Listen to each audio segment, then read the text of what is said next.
ओम जयंती मंगला काली भद्रकाली कपालिनी दुर्गा क्षमा शिवा धात्री स्वाहा स्वधा नमोस्तुते भगवत्यै नमः पराम्बिकायै नमः।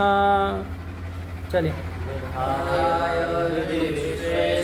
विधाय गुरुवंदनं बालानां सुखबोधाय क्रियते तर्कसंग्रह। चलिए, पाठ लगाए, समझ आया? क्या बोलो? न्यायबुद्धि में लिखा है कि हम घट इति विपरीतो चालनेतु तादृश ज्ञानाभावात् तादृश शाब्दबोधो न जायते। हाँ, जो हम लोग ये करेंगे इसको बंद कर दोगे बाबू? थोड़ा ना वो हल्ला कर रहे, 1 मिनट, है ना? लाइट भी चालू कर दो, ये बंद कर दो। हाँ, क्या बोलो बाबू?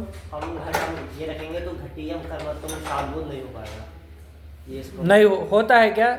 हम घट यदि कोई कहता है तो घटियम कर्मत्व में शब्द बोध होता है क्या? नहीं होता है। क्यों नहीं हो रहा है? क्योंकि वहाँ पर वो आकांक्षा ज्ञान नहीं हो रहा है ना? कौन सा आकांक्षा ज्ञान नहीं हो रहा है? तत्व रूप आकांक्षा का ज्ञान हमको नहीं हो रहा है। घट पद के अव्यवहित उत्तर में अम पदम न ऐसा ज्ञान हो रहा है, ना तो अम पद से अव्यवहित पूर्व में घट पदम ऐसा भी ज्ञान नहीं हो रहा है ना?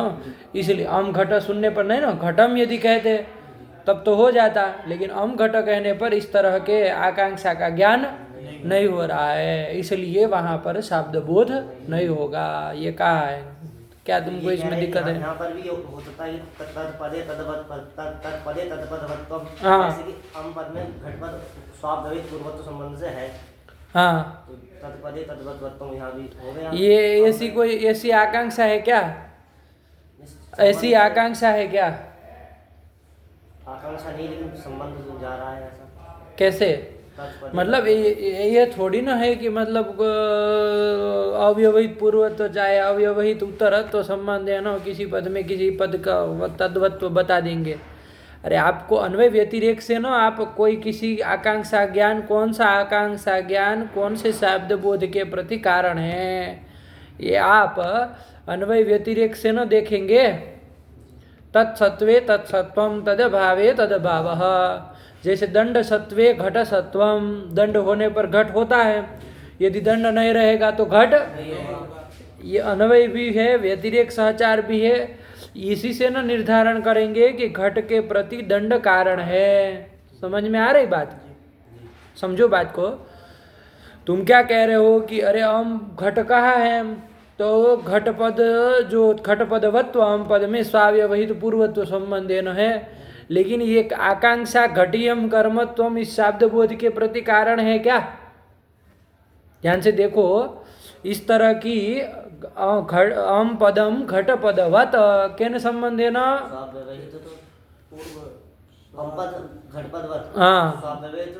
उत्तर संबंध से। अरे यहाँ तुम कौन सा आकांक्षा ज्ञान आकांक्षा कह रहे हो? यहाँ कहाँ इस तरह की आकांक्षा है? कौन सी आकांक्षा लेके तुम आपत्ति देना चाह रहे हो? घटपद अमपद में है स्वाव्यवहित पूर्वत्व संबंध है ना, यही ना कहा तुमने? तो यहाँ पर घटपद स्वाव्यवहित पूर्वत्व संबंधे न घटपद विशिष्ट अमपद हो रहा है, ये तुम कह रहे हो। तो यहाँ भी घटियम कर्मत्वम ये शब्द बोध हो, ये ना तुम्हारा कहने का तात्पर्य है। तो इस तरह की आकांक्षा घटियम कर्मत्वम इस शब्द बोध के प्रति कारण है, कैसे पता करेंगे? अन्वय व्यतिरेक होगा, अन्वय व्यतिरेक से न निर्धारण होगा। जैसे वहाँ पर घट के प्रति दंड कारण है, क्यों कारण है? क्योंकि अन्वय सहचार भी है, व्यतिरेक सहचार भी है। ये अन्वय सहचार और व्यतिरेक सहचार कार्य कारण भाव के नियामक होते हैं। कोई किसी के प्रति कारण है तो कैसे कारण है? यदि वो उसके रहने पर कार्य हो, उसके न रहने पर कार्य न हो, तभी न उसको कारण माना जाए। यदि दंड के न रहने पर भी कार्य उत्पन्न, घट कार्य उत्पन्न हो जाता, तो घट के प्रति हम दंड को कारण कह पाते? नहीं न कह पाते। समझ में आ रही है बात? तो वैसे ही यहाँ पर भी आकांक्षा को हम देखेंगे कि कौन सी आकांक्षा किस शाब्द बोध के प्रति कारण है। समझ में आ रही बात? कौन सी आकांक्षा प्रति कारण है? तो घटियम कर्मत्वम, ये शाब्द बोध हमने देखा जब घट पद के अव्यवहित उत्तर में अम पद होता है तो होता है।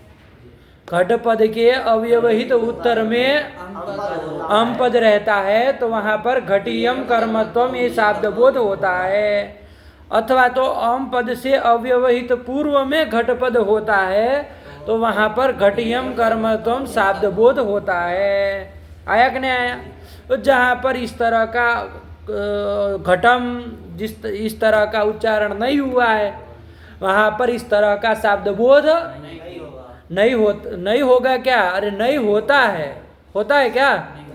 नहीं ना होता है। जहां पर इस तरह से मान लीजिए कहीं पर घटः कर्मत्वम ये कह दिया, घटम न कह के घटः कर्मत्वम इस तरह का कह दिया, है ना? तो वहां पर आपको घटियम कर्मत्वम शब्द बोध होता है क्या? नहीं होता है। आया कि नहीं? क्यों? वहां पर इस तरह की आकांक्षा नहीं है। आया कि नहीं? तो कौन सी आकांक्षा किस शब्द बोध के प्रति कारण है ये हम अन्वय व्यतिरेक से न देखेंगे। तो ये जो आप आकांक्षा यहाँ कह रहे हो कि घट पद विशिष्ट अम पद स्वाव्यवहित पूर्वत्व संबंधे न है, तो ये आकांक्षा घटियम कर्मत्वम इस शब्द बोध के प्रति कारण है क्या? नहीं है। है ना? अरे क्या कहा है वहां पर? ध्यान से देखो कि जिस पद के बिना जो पद अन्वय का अननुभावक हो। आया कि नहीं? ध्यान से इस मूल ग्रंथ को अच्छे से बिठाओ, है ना? आप लोगों ने खाली बस घट पद होना चाहिए, अम पद होना चाहिए, चाहे आगे हो पीछे हो कैसे भी हो, ये आप लोगों के दिमाग में चढ़ गया। यही ना हो गया? आप लोग खाली ये समझ लिए कि घट और अम दोनों परस्पर में साकांक्ष है, ये समझ ली। अब चाहे अम पद पहले कहो घट पद बाद में कहो, इस तरह से नहीं है बाबू। ध्यान से आकांक्षा को पहचानो, आकांक्षा का लक्षण ध्यान से समझो, ठीक है ना? एक बार मूल ग्रंथ को अच्छे से बिठाओ, तुम्हारी समस्या का समाधान हो जाएगा। इसके अलावा कोई संदेह हो तो बोलो। यही है? चलो इसको अच्छे से बिठा। क्या मूल में कहा है? आकांक्षा क्या है? पदस्य पदांतर व्यतिरेक प्रयुक्तान्वयानुभावकत्वम् आकांक्षा। ये आपने मूल ग्रंथ में इतना ही आकांक्षा का स्वरूप बताया है। क्या बताया? पदस्य पदांतर व्यतिरेक प्रयुक्तान्वयानुभावकत्वम् आकांक्षा। आया कि नहीं आया? अब इसमें आप लोगों ने दिमाग में बिठा लिया ये कि घट पद के बिना अम पद घटियम कर्मत्वम पैदा नहीं कर सकता है और अम पद के बिना घट पद घटियम कर्मत्वम इस शब्द बोध को उत्पन्न नहीं करता है। तो दोनों परस्पर में साकांक्ष है, दोनों को एक दूसरे की आकांक्षा है। ये आप लोगों ने ऐसे बिठा लिया, है ना? तो घट पद अम के प्रति साकांक्ष है, अम जो है वो घट के प्रति साकांक्ष है। अब चाहे उल्टा रहे चाहे सुलटा रहे, दोनों यदि आ जाएंगे तो ये आपके दिमाग में चढ़ गया। इस तरह से नहीं है बाबू, ध्यान से समझो आकांक्षा को। ठीक हुआ? क्या है मूल ग्रंथ? अच्छे से बिठाओ, बिठाया जाए। फिर से एक बार देख लेते हैं, कोई दिक्कत नहीं। क्या बना बाबू? पदस्य पदांतर व्यतिरेक प्रयुक्तान्वयानुभावकत्वम् ननुभावकत्वम आकांक्षा, ये कह दिया। इस ग्रंथ में बाबू थोड़ा अंश अभी और जोड़ना अवशिष्ट है, जोड़ना पड़ेगा। इतनी ही आकांक्षा नहीं, इसके बाद अभी आगे बोला तत्पदे तत्पदवत्वम, ये वहां अध्याहार करके जोड़ दीजिए। आया कि नहीं आया? क्या? पदस्य पदांतर व्यतिरेक प्रयुक्तान्वयानुभावकत्वम तत्पदे तत्पदवत्वम आकांक्षा। इस तरह का ये आकांक्षा का स्वरूप ये बोलो। आया कि नहीं? यदि इस तरह मूल यथाश्रुत मूल ऐसे ही ले लो उठा के, तब तो आकांक्षा अभाव रूपा हो रही है। हो रही है कि नहीं हो रही है? अरे अननुभावकत्वम मतलब शब्द बोध जनकत्वा भाव, अभाव रूपा पड़ जाएगी आकांक्षा। ऐसी अभाव रूपा आकांक्षा नहीं, तत्पदे तत्पदवत्वम आकांक्षा। यहाँ तक जाना है। क्या बोलेंगे मूल ग्रंथ?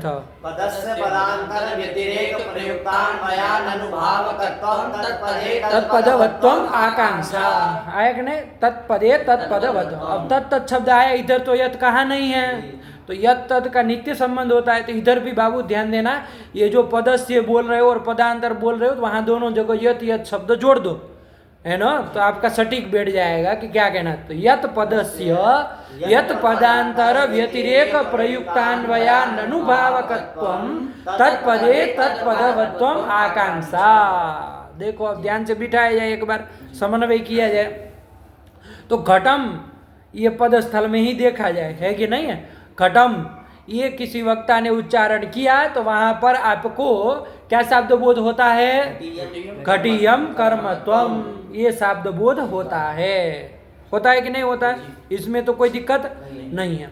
अब ध्यान दीजिए यहाँ पर, यदि यहाँ पर घटम न कहे करके घट इतना ही कहा जाए, ध्यान से समझना, क्या कहा जाए?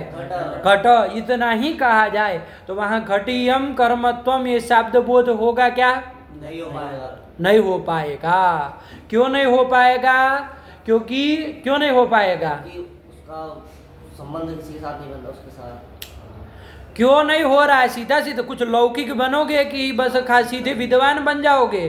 कुछ लौकिक बनोगे, साफ साफ कुछ समझ में आ रहा है, शुद्ध भाषा जिसमें आम बालक भी समझे, ऐसा कुछ उत्तर दे पाओगे कि सीधे ही तुम मतलब चढ़ जाओगे गौतम के ऊपर? अरे सीधा उत्तर क्या हो सकता है कि घट शब्द से केवल घट कहा तो वहां घटियम कर्मत्वम शब्द बोध क्यों नहीं हो रहा है? अरे क्यों नहीं हो रहा है? घटम कहने पर हो रहा था, घट कहा तो क्यों नहीं हो रहा है? अब नहीं, क्योंकि अम पद का अभाव है। कुछ लौकिक बनो कि बस खाली सीधा महर्षि गौतम ही बन जाएंगे सब, तो इधर कहाँ आए सब गौतम ही है तो? अरे सीधा पदार्थ पकड़ो कि क्या चीज है। अरे घटम कहने पर शब्द बोध हुआ, क्या शब्द बोध हुआ? ये शब्द बोध होता है, लेकिन घट यदि किसी वक्ता ने उच्चारण किया तो वहां पर शब्द बोध क्यों नहीं हो रहा है? अम पद का अभाव है। आया कि नहीं आया? अम पद का, घट पद के अव्यवहित उत्तर में अम पद नहीं है। यदि घट पद के अव्यवहित उत्तर में अम पद रहता तब वो शब्द बोध होता, लेकिन यहाँ पर क्या नहीं है? घट पद के अव्यवहित उत्तर में अम पद नहीं है, इसलिए नहीं हुआ। आया कि नहीं? तो घटाव समन्वय करो यहाँ पर। ऐसे ही उसमें भी देख सकते हो, मान लीजिए किसी ने अम ही कहा, केवल क्या कहा? अम कहा, तो यहाँ पर आपको घटियम कर्मत्वम शब्द बोध होगा? नहीं होगा। क्यों नहीं होगा? क्योंकि अम पद के अव्यवहित पूर्व में घट पद नहीं है। समझ में आ रहा है? ठीक हुआ। अब यहाँ पर घटाओ ध्यान से, यदि घट पद ही कहा है, अम पद नहीं कहा है तो करके देखो। तो यत पदस्य घट पदस्य यत पदांतर व्यतिरेक प्रयुक्तान्वयानुभावकत्वम, किस पद के अभाव के कारण अन्वयानुभावकत्व हो रहा है घट पद का? अव्यवहित उत्तर में चूंकि अम पद का अभाव है, ध्यान से समझना, घट पद के अव्यवहित उत्तर में अम पद का अभाव है, केवल घट ही कहा है, तो अम पद के अभाव के कारण यहाँ पर क्या हो रहा है? घटपद शब्द बोध का जनक नहीं हो रहा है। कौन शब्द बोध का? बोलते चलो, घटियम कर्मत्वम इस शब्द बोध का जनक नहीं हो रहा है। आया कि नहीं? इसलिए अब तत्पद से उसी को, जिसको पहले यत से जिसको लिए थे उसको तत् से पकड़िए, तो तत्पदे। आया कि नहीं? तत्पद कौन आएगा? घटपदे। जो अम पदत्व है, अम पदत्व, अम पदवत्व, अम पदत्व नहीं, अम पदवत्व, ये आकांक्षा होगी। आया कि नहीं आया? अरे पहले यत से जो लिए उसी को यहाँ तत्पद से लेंगे ना, पहले तत् से, और दूसरे यत से जो लिए वही यहाँ दूसरे तत् से लेंगे। समझ में आई? एक बार समन्वय करो। यत पदस्य घट पदस्य यत पदांतर व्यतिरेक प्रयुक्तान्वयान अनुभावकत्वम, अम पद व्यतिरेक प्रयुक्तान्वयान अनुभावकत्वम। चूंकि इसको समझ भी रहे कि खाली लच्छा बोल दे रहा है? समझ रहे हो ना? क्योंकि घट पद के अव्यवहित उत्तर में अम पद नहीं है, इसलिए यहाँ पर जो घट पद है वो शब्द बोध का जनक नहीं होगा। इसलिए तत्पदे घट पदे जो अम पदवत्व के न संबंधे न, घट पद में अम पदवत्व पूर्वत्व संबंधे न, ये जो घट पद में अम पदवत्व है यही आकांक्षा है। समझ में आई बात? ये आकांक्षा है। खाली घट पद में अम पदवत्व ये आकांक्षा नहीं है। स्वाव्यवहित तो पूर्वत्व संबंध है ना, घट पदे अम पदवत्व, ये आकांक्षा बन रही है। समझ में आ रही है? नहीं आ रही है बात बनी? चलो अब आओ इधर उसका भी देख लो, है कि नहीं? यत पद करके अम पद को लो, तो यत पदस्य अम पदस्य शाब्द बोधा जनकत्व होगा कि नहीं होगा? हो जाएगा कब? जब घटपद का अभाव होगा। घटपद का अभाव होगा। जब अम के अव्यवहित पूर्व में घटपद का अभाव होगा तो वहां पर अम पद जो है वो शाब्द बोध का जनक नहीं होगा। तो पकड़ो, यत पदस्य अम पदस्य यत पदांतर, कौन यत पदांतर? घट पदांतर व्यतिरेक प्रयुक्त अन्वयानुभावकत्वम, है कि नहीं है? क्या समझे इसका मतलब? हिंदी में बताओ। अम पद घट, किसी ने अम इतना ही कहा, आया कि नहीं? अम पद के अव्यवहित पूर्व में घट नहीं कहा, तो वहां पर घटियम कर्मत्व में शाब्द बोध होगा? नहीं होगा। केवल अम पद से क्यों नहीं हो रहा घटियम कर्मत्व? घटपदाभाव है, बस स्वाभाविक पूर्व सीधा समझ में आए सब बोलो कि काहे सीधे, मतलब विद्वान ही बन जाना है सबको। अम पद के अव्यवहित पूर्व में घटपद नहीं है, अरे समझ में आए से लौकिक भाषा बोलोगे कि बस सीधे संबंध में घुस जाओगे? क्यों नहीं हो रहा है? कोई सीधा सीधा पूछेगा कि अम किसी वक्ता ने उच्चारण किया तो घटियम कर्मत्वम शाब्द बोध क्यों नहीं हो रहा है? क्योंकि अम पद के पूर्व में घटपद का अभाव है। ये ना हुई कुछ समझदारी वाली बात कि बस सीधे स्वाव्यवहित पूर्वत्व, ये सब क्या मतलब लगा रखा है, समझे? क्योंकि अम पद के अव्यवहित पूर्व में घटपद नहीं है, इसलिए तो यहाँ पर कौन पद का अभाव है? तो घट पद के अभाव के कारण, है ना, अव्यवहित अम से अव्यवहित पूर्व में घट पद के अभाव के कारण क्या हो रहा है? अम पद तुम इस शाब्द बोध का अजनक हो रहा है। हो रहा है कि नहीं हो रहा है? तो तत्पदे अम पदे घट पदवत्वम के न संबंधेन संबंधेन, ये आकांक्षा है, समझे? तो क्या आकांक्षा? दोनों आकांक्षा लब्ध हुई। क्या आकांक्षा लब्ध हुई? घटपद को अव्यवहित, अरे दो तरह की आकांक्षा यहाँ बनी कि नहीं बनी? क्या दो तरह की आकांक्षा बनी? स्वाव्यवहितोत्तरत्व संबंधेन अम पदे घटपदवत्व, नंबर 1 की आकांक्षा। नंबर 2 की आकांक्षा पूर्वत्व संबंधेन पदवत्व, ये आकांक्षा, ये ना आकांक्षा कारण हुई। किसके प्रति कारण हुई? तुम इस शाब्द बोध के प्रति, समझना बाबू, इस घटियम कर्मत्वम इस शाब्द बोध के प्रति ये आकांक्षा कारण हुई। ठीक हुआ? अब आओ घटम, इस स्थल में जहाँ पर वक्ता ने घटम ये कहा, तो यहाँ पर उस तरह की आकांक्षा है कि नहीं है? चाहे स्वाव्यवहित तो उत्तरत्व संबंधेन घटपदवत्व, है कि नहीं है? यहाँ पर अव्यवहित तो उत्तर घटपद से अव्यवहित उत्तर में अम पद है कि नहीं है? तो अम पद में घटपदवत्व चला गया कि नहीं चला गया? किस संबंध है ना? तो वो आकांक्षा है। चाहे वो दूसरी वाली भी देख लो, व्यवहित पूर्वत्व संबंध है ना, घटपदे अम पदवत्व रूप आकांक्षा है कि नहीं है? तो वो आकांक्षा है। तो इसलिए यहाँ पर क्या हो जाएगा? घटियम कर्मत्वम, ये शब्द बोध हो जाएगा।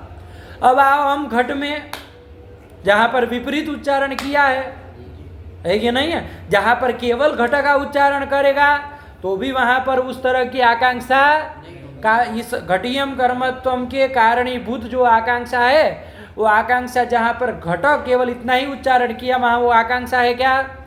तो वहाँ वो शब्द बोध नहीं होगा। जहाँ केवल अम कहा है वहाँ वो कारणीभूत आकांक्षा है क्या? वहाँ भी शब्द बोध नहीं होगा। जहाँ अम घट कहा वहाँ पर वो कारणीभूत आकांक्षा है क्या? नहीं है, इसलिए वहाँ भी शब्द बोध नहीं होगा। समझ में आया कि नहीं आया? नहीं समझे? ये है बना। अब इसमें क्या संदेह की कोई गुंजाइश है? आप खाली वो अव्यवहित पूर्व उत्तर नहीं देख रहे, आप खाली ये देख रहे घटपद को अम पद की, अम पद को घटपद की, आकांक्षा है साकांक्ष है, तो चाहे घटम कहो चाहे अम घट कहो, इस तरह का नहीं है। ध्यान से समझो, है ना? आकांक्षा क्या है? स्वाव्यवहितोत्तरत्व संबंधेन तत्पदे तत्पदवत्वम, अथवा तो स्वाव्यवहित पूर्वत्व संबंधेन तत्पदे तत्पदवत्वम, ये आकांक्षा है। आया कि नहीं? अब कौन से तत् से किसको तत् लेना है, तो अब वो पूरा ना पूर्व वाक्य घटाएंगे तब ना पकड़ में आएगा। यदि ऐसा हो रहा हो, जिस पद के बिना जो पद, यहाँ से चालू करोगे ना, यत पद से जो पद जिस पद के अभाव के कारण शाब्द बोध का जनक नहीं होता है, तत्पदे तत्पदवत्वम। आया कि नहीं? तो खाली वही मत देख लेना, वो अव्यवहित उत्तर में और पूर्व में देख करके चलना। समझ में आई बात कि नहीं आई? ये है आकांक्षा। बेटी बात एक बार बोलो, आकांक्षा का लक्षण क्या बोलेंगे?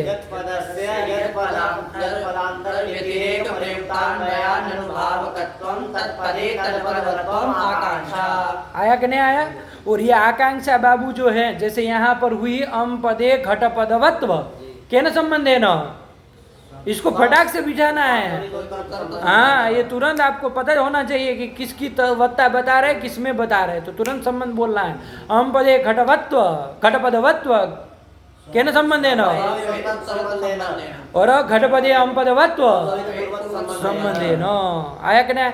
ये जो आकांक्षा है वो किस शब्द बोध के प्रति कारण है? इस शब्द बोध के प्रति कारण है। आया कि नहीं आया? कोई भी आकांक्षा है तो सभी प्रकार के शब्द बोध के प्रति कारण होगी, इस तरह का नहीं है। उन शब्द बोधों के प्रति तत्त शब्द बोध के प्रति तत्त आकांक्षा कारण है। आया कि नहीं आया? ठीक है ना? अब मान लीजिए आकांक्षा बन गए यहाँ घटम स्थल में, तो इसका मतलब इससे पटियम कर्मत्वम बोध होने लगेगा का? अरे पटियम कर्मत्वम के लिए तो उसके कारणीभूत आकांक्षा अलग न होगी। तत्त शब्द बोध के प्रति तत्त आकांक्षा पृथक पृथक कारण है। कोई एक तरह की आकांक्षा किसी सभी शब्द बोध के प्रति इस तरह से कारण नहीं कह सकती। इसीलिए न्याय बोधिनिकार विशेष रूप से बताए आपको कि ये न्याय बोधिनिकार क्या करके बताए, वो आकांक्षा को सीधे नहीं कह दिए तत्पदे तत्पदवत्वम आकांक्षा। कैसे कह देंगे? अरे घटपदे घटपदवत्व अम पदे घटपदवत्वम इतना ही कह दो, क्यों ये सब पीछे लगाए रखे? क्योंकि विशेष शब्द बोध के प्रति वो विशेष आकांक्षा है, वो कारण होगी। कोई भी शब्द बोध के प्रति कोई भी आकांक्षा जो है वो कारण नहीं होगी। समझ में आ रही बात? जिस करके बताया ना इन्होंने, वो करके। अब एक बात और आप समझ लीजिए, बैठ गए आकांक्षा का आपका स्वरूप समझ में आ गया? एक बार बोल लो आकांक्षा क्या है?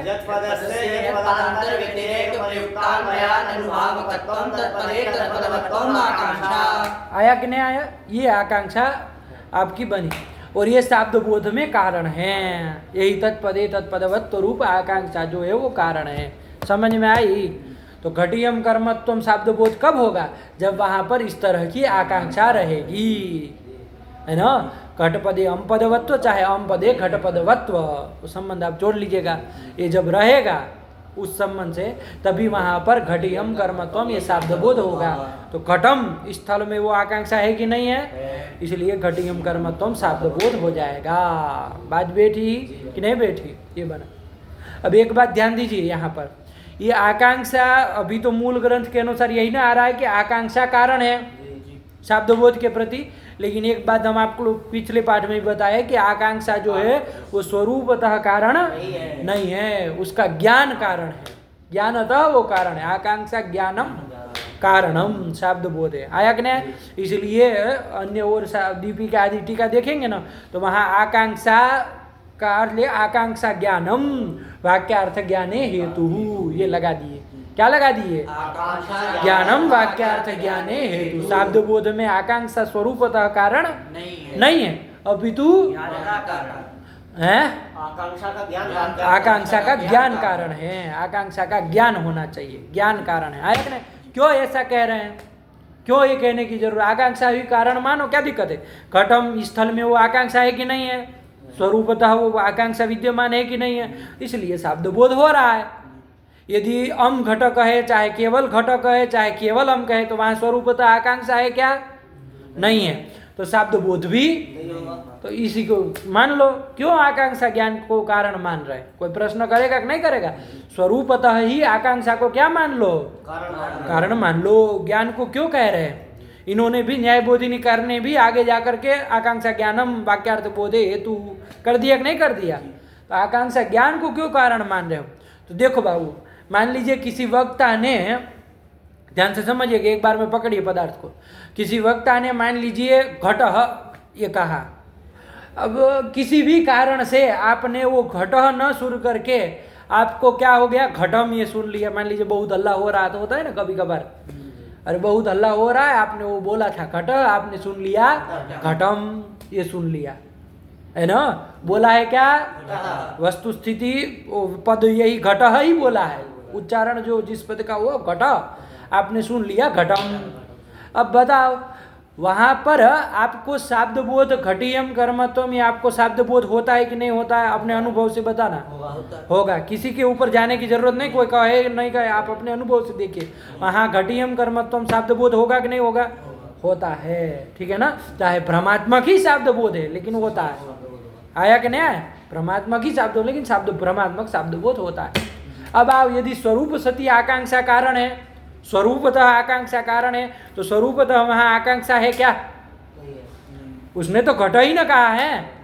स्वाव्यवहित उत्तरत्व चाहे पूर्वत्व संबंध, स्वाव्यवहित उत्तरत्व संबंध है ना, अम पदे घटपदवत्व है क्या स्वरूपतः, अरे वो तो घट ही न बोला। वस्तु स्थिति से देखो वहां वस्तु स्वरूपतः आकांक्षा है क्या, नहीं है, कोई सी भी नहीं ना है, लेकिन आपको शाब्द बोध तो हो रहा है। ये व्यवस्था गड़बड़ा जाएगी कि नहीं, तो गड़बड़ा जाएगी यदि आप आकांक्षा को स्वरूपतः कारण मानेंगे, आया कि नहीं आया। यदि स्वरूपतः कारण मानते हैं तो वस्तुतः स्वरूपतः तो वहां आकांक्षा है नहीं, आपको शाब्द बोध नहीं होना चाहिए, लेकिन शाब्द बोध हो जाता है। क्या कह रहे, रुको पहले सांस लो, क्या कह रहे हैं, काहे इतना हड़बड़ाहट में घुस जाओगे कहीं, डाइवर्जन में तो सर फट जाएगा। अरे क्या कह रहे हो, वहाँ पर जो है स्वरूपतः आकांक्षा है क्या, तो वहां पर आपको शाब्द बोध हो, यदि कारण स्वरूपतः आकांक्षा ही कारण है तो शाब्द बोध आपको नहीं होना चाहिए, लेकिन शाब्द बोध ये हम लोगों का सर्वानुभव सिद्ध है, ये बात है कि नहीं है।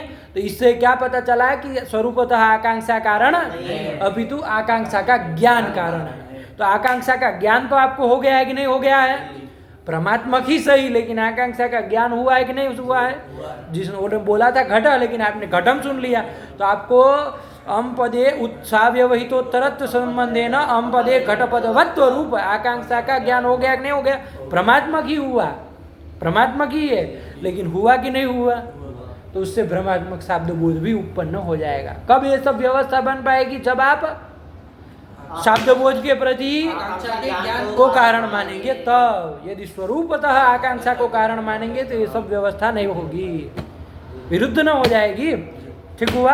तो चलिए, इसलिए यहाँ पर आकांक्षा को स्वरूपतः कारण न मान करके आकांक्षा ज्ञानम शाब्द बोधे कारणम, ये बात भी समझ में आई, कोई दिक्कत नहीं है, आया ना। तो अब यहाँ कार्य कारण भाव यदि बोलना हो, घटियम कर्मत्वम, और इस आकांक्षा ज्ञान का कार्य कारण भाव बोलना हो तो कैसे बोलेंगे, बोल करके बता सकते हो, घटियम कर्मत्वम इत्याकारक शाब्द बोधम प्रति, क्या कारण है, आकांक्षा ज्ञानम कारण, कौन सी आकांक्षा, पट पदाव्यवहितोत्तर घट पदत्व, तब फिर बोलो ध्यान से, कौन सी आकांक्षा ज्ञान का कारण है, घट पद विशिष्ट अम्पद, ये समझ में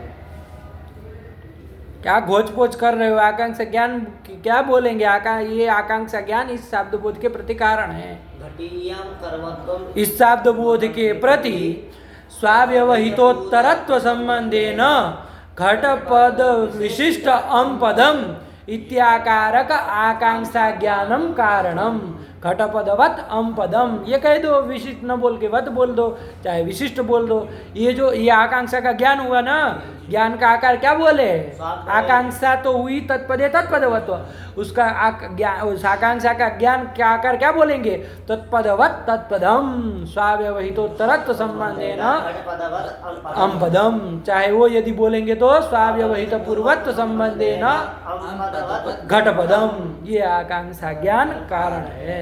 समझ में आया कि नहीं आया, क्या बोलो अब अलग अलग करके, कर्मत्वम इति शाब्द बोधम प्रति स्वाव्यवहितोत्तरत्व संबंधेन घटपदवत् अम्पदम अथ च स्वाव्यवहित पूर्वत्व संबंधेन अम्पदवत् घटपदम इति आकांक्षा ज्ञानम कारणम, आया कि नहीं आया, अन्यतर दोनों नहीं चाहिए, जैसा भी आदमी समझ ले, आया कि नहीं आया, कोई सा भी आका घटपद के अव्यवहित उत्तर अम्पद समझे, चाहे अम्पद के अव्यवहित उत्तर घटपद समझे, जैसा भी आकांक्षा ज्ञान हो जाएगा तो वहाँ शाब्द बोध दोनों होने की जरूरत नहीं है, अन्यतर कैसे भी हो। अरे घटम आपने कहा तो वहाँ कोई घटपद के अव्यवहित उत्तर अम पद है ये समझे, या अम पद के अव्यवहित पूर्व में घटपद है ये समझे, उससे हमें कोई फर्क नहीं है, दोनों जगह शब्द बोध हो जाएगा। आयक ने अलग अलग करके इसलिए कहे बोलो कार्य कारण बात, तो तुम उसी में अथच विद्वान बन गए।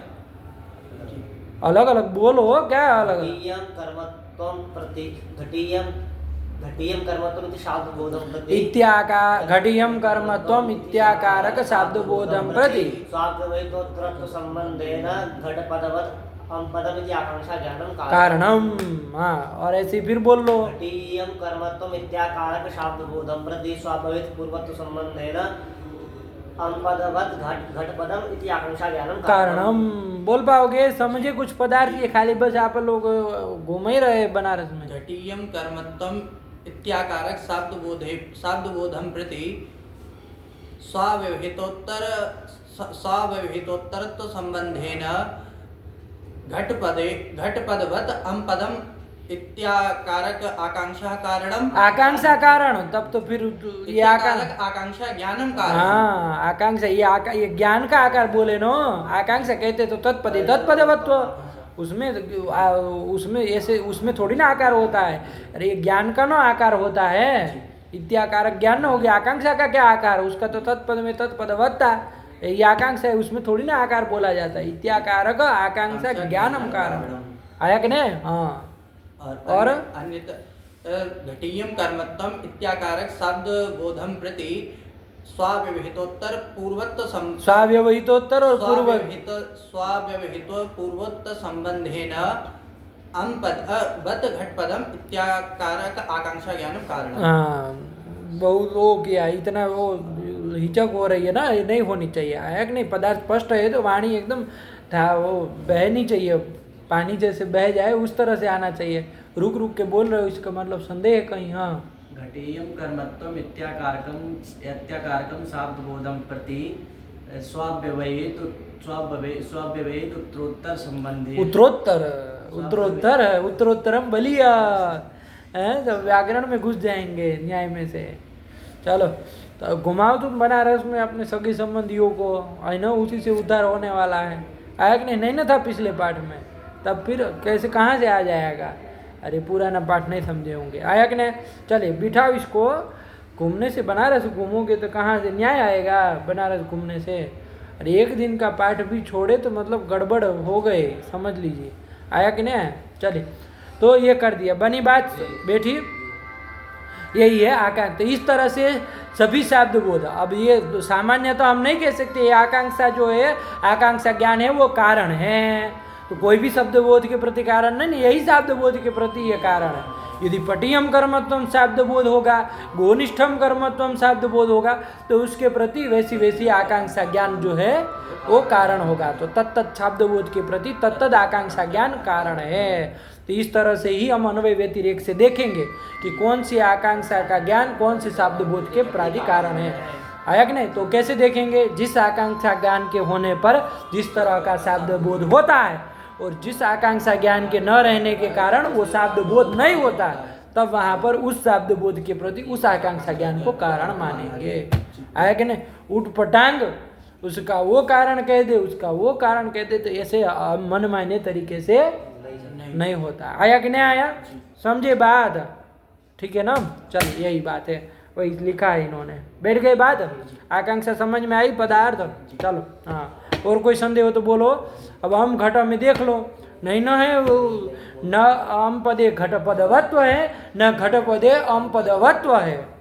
जो दो संबंध का है वैसे ही देखना है, ऐसे मत देखो, संबंध ध्यान में लेके देखो, वरना फिर कहोगे अरे अम पदे घटपदवत्व क्यों नहीं है। मनमाना तरीके से संबंध नहीं ना पकड़ना है। आया कि नहीं? अरे कौन सी आकांक्षा ज्ञान कौन से शब्द बोध के प्रति कारण होगा, आप कैसे देखेंगे? अन्वय व्यतिरेक से ना देखेंगे, है कि नहीं है? कोई कहेगा पटियम कर्मत्वम इस शब्द बोध के प्रति घटपदे अम्पदवत्व क्यों कारण नहीं है? तो क्या उत्तर देंगे? यही ना उत्तर देंगे कि उसके रहने पर शब्द बोध कथनचित हो भी जाए, लेकिन उसके न रहने पर शब्द बोध न हो, ऐसा नहीं होता है ना। मान लीजिए घटियम कर्म, जिसने पटम कहा, वहाँ घटपदे अम्पदवत्व, अम्पदे घटपदवत्व आकांक्षा ज्ञान नहीं है, तो भी वहाँ शब्द बोध होता है कि नहीं होता है? तो जिसके बिना भी कार्य उत्पन्न हो जाए, कारण कैसे हो जाएगा? आया कि नहीं आया? अन्वय सहचार भी हो, व्यतिरेक सहचार भी हो, ये दोनों अन्वय सहचार और व्यतिरेक सहचार कार्य कारण भाव के नियामक है। आया कि नहीं? और अन्वय व्यभिचार और व्यतिरेक व्यभिचार यदि होता हो तो कार्य कारण भाव के विघटक होते। आया कि नहीं आया? जैसे घट के दंड के रहने पर घट उत्पन्न होता है, दंड के न रहने पर घट उत्पन्न नहीं होता है। तो दंड सत्वे घट सत्वम, ये तो हुआ अन्वय सहचार। क्या हुआ? अन्वय सहचार। क्या? दंड सत्वे घट सत्वम। और दंडा भावे घटा भाव, ये हुआ व्यतिरेक सहचार, अभाव का सहचार। हुआ कि नहीं हुआ? तो यदि ऐसा दोनों होता हो तो वहां निकलता है कि घटम प्रति दंड कारणम। आया कि नहीं आया? समझ में आई भाई? अब वो घट के प्रति तंतु कारण है क्या? घट के प्रति तंतु का क्यों नहीं है? क्योंकि तंतु के न रहने पर भी तंतु भावे घटा भाव होता है क्या? नहीं होता है। तो ये व्यतिरेक व्यभिचार, व्यतिरेक सहचार, व्यतिरेक व्यभिचार हो गया। हो गया कि नहीं हो गया? तो ये व्यतिरेक व्यभिचार हो जाए, अन्वय व्यभिचार हो जाए तो वहां पर कार्य कारण भाव का क्या हो जाता है? विघटन हो जाता है। सहचार यदि है तो कार्य कारण भाव होता है। तो अन्वय सहचार व्यतिरेक सहचार ये क्या है? कार्य कारण भाव के नियामक है। अन्वय व्यभिचार और व्यतिरेक व्यभिचार कार्य कारण भाव के विघटक है। समझ में आए? ठीक हुआ? तत्सत्वे तत्सत्वम इति अन्वय सहचार और तदभावे तदभाव इति। पहले तत् से कारण को पकड़ना है, दूसरे तत् से कार्य को पकड़ना है। कारण सत्वे कार्य सत्वम, कारणाभावे कार्याभाव, ये हो तभी वहां अन्वय सहचार हुआ। यदि कारण सत्वे कार्याभाव हो गया, कारण रह गया लेकिन कार्य नहीं हुआ तो ये क्या हो गया? अन्वय का व्यभिचार हो गया। यदि कारणाभाव है और वहां कार्य सत्व हो गया, कार्याभाव नहीं हुआ तो वहां पर व्यभिचार हो गया। ठीक हो गया? बात बैठी नहीं बैठी? चलो ऐसे ही देखा जाता है। चलो चलो बहुत हो गया। क्या आया फिर? पदकृत्य। ये भी ठीक है। और कोई न्याय बोधि नहीं, कहीं संदेह नहीं है। यदि आकांक्षा पूछे तो आकांक्षा क्या है तो क्या स्वरूप बोलेंगे? यत् पदस्य यत् पदांतर व्यतिरेक प्रयुक्तान्वयानुभावकत्वं तत्पदे तत्पदवत्वम आकांक्षा। वो स्वाव्यवहितोत्तरत्वादि संबंध है ना, इतना जोड़ देना है क्योंकि संबंध को लेकर के ही ना करेंगे। स्वाव्यवहितोत्तरत्व चाहे स्वाव्यवहित पूर्वत्व संबंधे न तत्पदे तत्पदवत्वम आकांक्षा, ये आकांक्षा है। और ये आकांक्षा जो है वो शब्द बोध के प्रति कारण नहीं है, स्वरूपतः कारण नहीं है। कारण नहीं है का कारण है, स्वरूपतः कारण नहीं है, ज्ञानतः कारण है। मतलब आकांक्षा का ज्ञान कारण है। ठीक हुआ? ये भी आपको समझा दिए। बैठ गए बात? कोई दिक्कत नहीं है। चलो अब क्या है पढ़ो। पदकृत्य लगा नहीं लिए? हाँ तब क्या है फिर? लगा लिए तो आगे चलो। हो जाता करना है। चलो बोलो क्या है? असंभव वारणाय पदांतर व्यतिरेक प्रयुक्त इति आकांक्षा के लक्षण में। आकांक्षा के लक्षण में कह रहे हैं, किसको हटाने के लिए कह रहे हैं? ध्यान से बिठाओ। असंभव वारणाय पदांतर व्यतिरेक प्रयुक्त इति। हाँ न्याय बोधिनी का कुछ छूटा नहीं ना है कि छूटा है? कुछ नहीं हो गया, हो गया था ना। चलो पदकृत्य ही बाकी है। हाँ चलो क्या बोले? बोलो तो पदकृत्य। असंभव वारणाय पदांतर व्यतिरेक प्रयुक्त इति। हाँ पदांतर व्यतिरेक प्रयुक्त, इसको न दे, हटा दो। चलो क्या बनेगा? मूल मूल बोलो क्या बनेगा? पदस्य अन्वयानुभावकत्वम तत्वम आकांक्षा, यही ना बनेगा? क्या बनेगा? पदस्य अन्वयानुभावकत्वम आकांक्षा। कि पद का शब्द बोध पैदा न करना, ये आकांक्षा है। आया कि नहीं? तो घटम स्थल में तो आकांक्षा है, आपको कहना है कि नहीं कहना है? तो वो घट पद वहां अन्वयानुभावक है क्या? नहीं है, वो तो क्या है? अन्वय का अनुभावक ही है, शब्द बोध का जनक ही है, अजनक नहीं है। तो अन्वयानुभावकत्व तो घटम स्थल में, घट में नहीं ना आया, न अम में आया न घट में आया। तो आकांक्षा यहाँ है, आपको कहना है ना। तो आपने जो लक्षण बनाया वो तो जाएगा ही नहीं कहीं पर। कहाँ जाएगा? यहाँ आकांक्षा है ये न कहना है। ये तो आकांक्षा से रहित हो गया। अब यदि यही आकांक्षा कहे, क्या आकांक्षा कहे?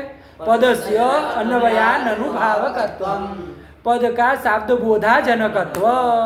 तो पद तो शब्द बोध को पैदा करेगा ना बाबा।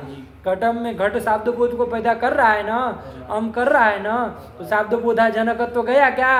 नहीं गया। तो आकांक्षा नहीं रही, वहां शब्द बोध होता है। तो शब्द बोध नहीं ना होना चाहिए। यदि आकांक्षा कारण है, चाहे आकांक्षा का ज्ञान कारण है, तो शब्द बोध नहीं ना होना चाहिए। तो शब्द बोध की अनुपत्ति ये सब होने लगेगा, असंभव हो जाएगा। ऐसी आकांक्षा जाएगी कहाँ? ऐसी आकांक्षा कहाँ जाएगी? कहीं पर तो नहीं जाएगी। अरे जो भी आपका लक्ष्य है वहाँ कहीं मतलब आकांक्षा या घटम स्थल में आकांक्षा है कि नहीं, ये आपको कहना है ना। तो कहीं पर भी ऐसी अन्वय, अरे पद तो अन्वय का शब्द बोध का जनक न होगा, शब्द बोधा जनकत्व तो नहीं ना जाएगा भाई, तो फिर असंभव हो जाएगा। यही कह रहे असंभव वारणाय। अब इस तरह से लिख दिए ना ग्रंथ, लेकिन बिठा बात समझ में आई ना, बात पकड़ नहीं। ऐसा भी नहीं कि अब उसकी उपेक्षा करके चले, लेकिन इस तरह से पदकृत्य किया है, घोंच पोच हो जाता है पूरा। आया कि नहीं आया अभी? लेकिन फिर भी उसको तो ध्यान से बिठा, आया कि नहीं आया? अरे ऐसी कौन आकांक्षा होती, इसमें क्या पदकृत्य करना है? पद का शब्द बोधा जनकत्व ये आकांक्षा होगी, तब फिर अरे पद शब्द बोध, ये तो ऐसी आकांक्षा तो कहीं रहेगी नहीं ना भाई। जब ये कहेंगे कि भैया पदांतर व्यतिरेक प्रयुक्त अन्वयान अनुभाव करतम, तब घट में ये आकांक्षा आएगी, तब अम में ये आकांक्षा आएगी, है ना। क्योंकि अम पद के न रहने पर तो वो शब्द बोध का जनक है कि नहीं है, तब शब्द बोधा जनकत्व तो घट में आ जाएगा। घट पद के न रहने पर अम पद में शब्द बोधा जनकत्व आ जाएगा। लेकिन सीधे सीधे कहो कि पदस्य अन्वयान अनुभावकत्व, तो ये आकांक्षा तो जहाँ भी आपको कहनी है, जो साकांक्ष पद है वहाँ भी नहीं रहेगी। घटम में तो घट पद अम पद साकांक्ष न है, वहाँ आकांक्षा है ये न कहना है कि आकांक्षा रहित कहना है, वहाँ आकांक्षा है, ये साकांक्षा है ये आपको कहना है। वहाँ भी आकांक्षा नहीं रह पाएगी, आया कि नहीं? असंभव हो जाएगा। बेटी बात ध्यान से बिठा बाबा। असंभव वारणाय पदांतर व्यतिरेक प्रयुक्त इति। हाँ पुनः असंभव वारणाय पदांतरेति। हाँ, अब कहा कि भैया पदांतर व्यतिरेक प्रयुक्त तो कहना है, तो उसमें पदांतर को हटा रहा है, पदांतर हटा दीजिए, है ना। खाली चलो पदस्य अन्वयान अनुभाव का तो हम कहे तो ठीक है, असंभव आ गया है, ऐसी आकांक्षा तो कहीं बनेगी नहीं, है ना, नहीं ना बनेगी। तो ये कह दो अभाव प्रयुक्त अन्वयान अनुभावकत्व, अभाव प्रयुक्त केवल इतना ही दे दो, पदांतर कौन सा शब्द न दे, पदांतर ये न कहो। तो बोलो तो जरा क्या बनेगा आकांक्षा का? आया कि नहीं? अब देखो बाबू, घट पद जो है वो अम पद के अभाव के कारण शब्द बोध का जनक अजनक है, ये तो कह सकते हैं। लेकिन सामान्यतः अभाव प्रयुक्त अन्वयान अनुभावक है, ये कह पाएंगे क्या? नहीं। कोई किसका अभाव, ये तो नाम आप लिए नहीं है, तो किसी अभाव के प्रयुक्त अन्वयान अनुभावक है, आप घट पद में अन्वयान अनुभावकत्व ले पाएंगे क्या? नहीं ले पाएंगे। शब्द बोधा जनकत्व अभाव प्रयुक्त शब्द बोधा जनकत्व घट पद में कह पाएंगे?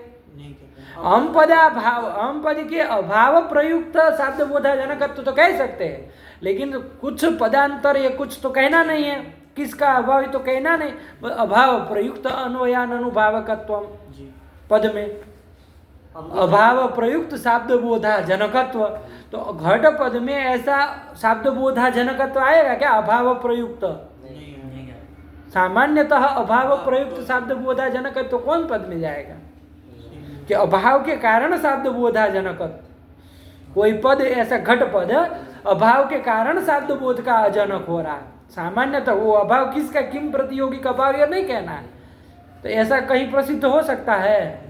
और प्रसिद्ध न हो जाएगा भाई, कहाँ ऐसी आकांक्षा मन? हम का तो अभाव है ही, हम मान लेंगे कि अरे तो पदांतर नहीं ना कहना है, अब तो हम कह दिए तो आप पद पकड़ न रहे हैं दूसरे पद को। अरे तब तो आप दूसरे पद को पकड़ लिए, वो कहे तब तो ठीक, आप हमारे लक्षण के आकांक्षा के अंतर्गत आ गए। आप आकांक्षा का स्वरूप में पद का प्रवेश, पदांतर का प्रवेश नहीं कर रहे, हम पद प्रविष्ट नहीं कर रहे, सीधे ही अभाव प्रयुक्त अन्वयान अनुभावकत्व हम कह रहे हैं। तो अभाव के कारण वो घट पद शब्द बोध का अजनक क्यों होगा? ऐसा होगा कहीं प्रसिद्धि ऐसी मिलेगा? अभाव के कारण। अब किसका अभाव ये नहीं कहना है, किसका अभाव ये आकांक्षा के स्वरूप में हम नहीं कहेंगे कि किसका अभाव, बस अभाव के कारण शब्द बोध का अजनक है ऐसा कहाँ मिलेगा? कौन पद ऐसा? अभाव के कारण शब्द बोध का अजनक हो जाएगा। समझे बात को? जब ये कहेंगे कि भैया अहम पद के अभाव के कारण, तब तो बन जाएगा। तब तो अहम पद के अभाव के कारण तो घटपद शब्द बोध का अजनक है, तब तो प्रसिद्धि हो जाएगी। तब ऐसा अन्वयान अनुभावकत्व तो प्रसिद्ध हो जाएगा। लेकिन सामान्यतः अभाव प्रयुक्त अन्वयान अनुभावकत्व कैसे बैठेगा? तो अभाव भी तो किसी वस्तु का ही होता है, वो अपने अभाव किसी तो नाम नहीं न ले रहे हैं, किसी वस्तु का सामान्यतः न अभाव का अभावत्व न रूपेण कह रहे, किम प्रतियोगी का अभाव नहीं न कह रहे हैं। समझ रहे हो बात को? तो घटपद अभाव के कारण शब्द बोध का अजनक है, तो अभाव के कारण शब्द बोध का अजनक क्यों होगा वो? यदि यत किंचित प्रतियोगिक अभाव के कारण, ये कही तो पदांतर प्रतियोगिक अभाव के कारण वो शब्द बोध का अजनक है, तो प्रसिद्ध है, तब तो वो ठीक है, बात समझ में आती। अभाव के कारण वो तो इस तरह के कोई प्रसिद्धि अप्रसिद्ध हो जाता है ना। कोई पद अभाव के कारण क्यों शब्द बोध का अजनक होगा? आया कि नहीं? अहम पद के अभाव के कारण होगा, लेकिन सामान्यतः अभाव के कारण यदि कहने जाएंगे तो कैसे बैठेगा? नहीं ना जाएगा, तो पुनरअसंभव हो जाएगा, है ना। पदांतर व्यतिरेक प्रयुक्त न कहने पर असंभव हो रहा था, यदि पदांतर भी नहीं कहेंगे तो फिर असंभव हो जाएगा, पुनरअसंभव। उसका वारण करने के लिए पदांतर भी कहना पड़े। जब पदांतर कह देंगे बाबू कि अन्य पद के अभाव के कारण कोई पद शब्द बोध का अजनक है, वो घट पद में प्रसिद्ध हो जाएगा, क्योंकि अम पदाभाव प्रयुक्त शब्द बोधाजनकत्व तो घट पद में है। घट पदाभाव प्रयुक्त शब्द बोधाजनकत्व तो अम पद में है, ठीक हुआ, ये तो प्रसिद्ध हो जाएगा। लेकिन सामान्यतः अभाव प्रयुक्त शब्द बोधाजनकत्व ये प्रसिद्ध नहीं होगा, ठीक हुआ। एक नहीं बेटा, चलिए। असंभव वारणाय पदांतरेति यही है। अर्थेति अर्थावादो योग्यता। अर्थावादो योग्यता, यह योग्यता के लिए आए। योग्यता भी आप लोगों को समझ में आ गई? क्या है योग्यता में ध्यान दीजिए एक बार। क्या था मूल ग्रंथ में, किसको कहा योग्यता? अर्थावादो योग्यता। आया क्या ना कि अर्थ का अबाध, बाध होना, अबाध, अबाध यानी बाधा भाव, पदार्थों का परस्पर में बाधा भाव, बाध न होना मतलब परस्पर में पदार्थों का संबंध होना, है ना, यही योग्यता है। इसलिए लिख देते एक पदार्थे अपर पदार्थवत्वम योग्यता। ये आया कि नहीं? ध्यान रखना, ये योग्यता अर्थगता होती है, आकांक्षा पदगता थी।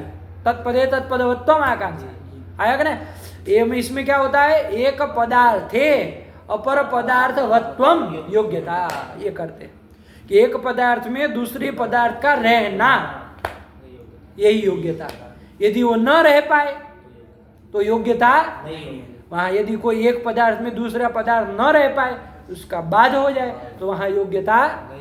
यदि बाध का अभाव होगा मतलब उस एक पदार्थ में अपर पदार्थ रह जाए, है ना, तो वहाँ पर योग्यता है, यही योग्यता। एक पदार्थ है अपर पदार्थवत्वम योग्यता, अर्थाबाधो योग्यता से यही ना निकल के आ रहा है। बात को समझो। अरे अर्थाबाधो योग्यता मतलब क्या? अर्थयोः परस्परम बाधा भाव, अर्थों का परस्पर में बाधा भाव, बाध का न होना मतलब परस्पर में संबंध होना, यही योग्यता है, यही ना निकला। इसीलिए मुक्तावली आदि पढ़ते हैं, चाहे अन्य कोई ठीक है पढ़ते हैं, तो वहाँ कह दे एक पदार्थे तत्र तद्वत्ता योग्यता परिकीर्तिता, ये कह दिए। क्या कह दिए?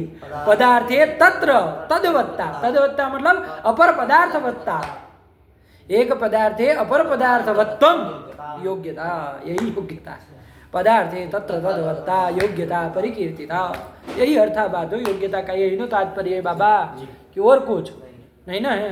चलिए, तो यही है योग्यता। जब वन्निना सिंचति में देख लो, वन्निना सिंचति वाक्य प्रयोग किया किसी ने, तो वहां पर एक पदार्थे अपर पदार्थवत्ता है क्या? इस तरह की योग्यता बन रही है क्या?